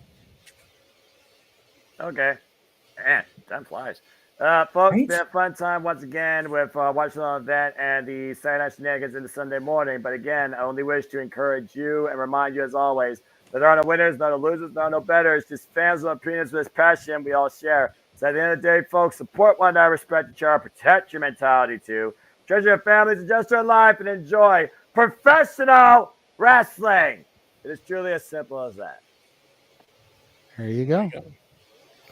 So, for everybody associated with the Multiverse of Media, those that are on screen and not with us here this evening, Simple Man Noah Foster, Mr. Reliable Walter Cruz, the Heeb Man James Hebert, the Stat Boy Mike, the West Coast Professor Jeff Meacham. I, of course, am your host and moderator, the Renegade of Wrestling JJ Williams.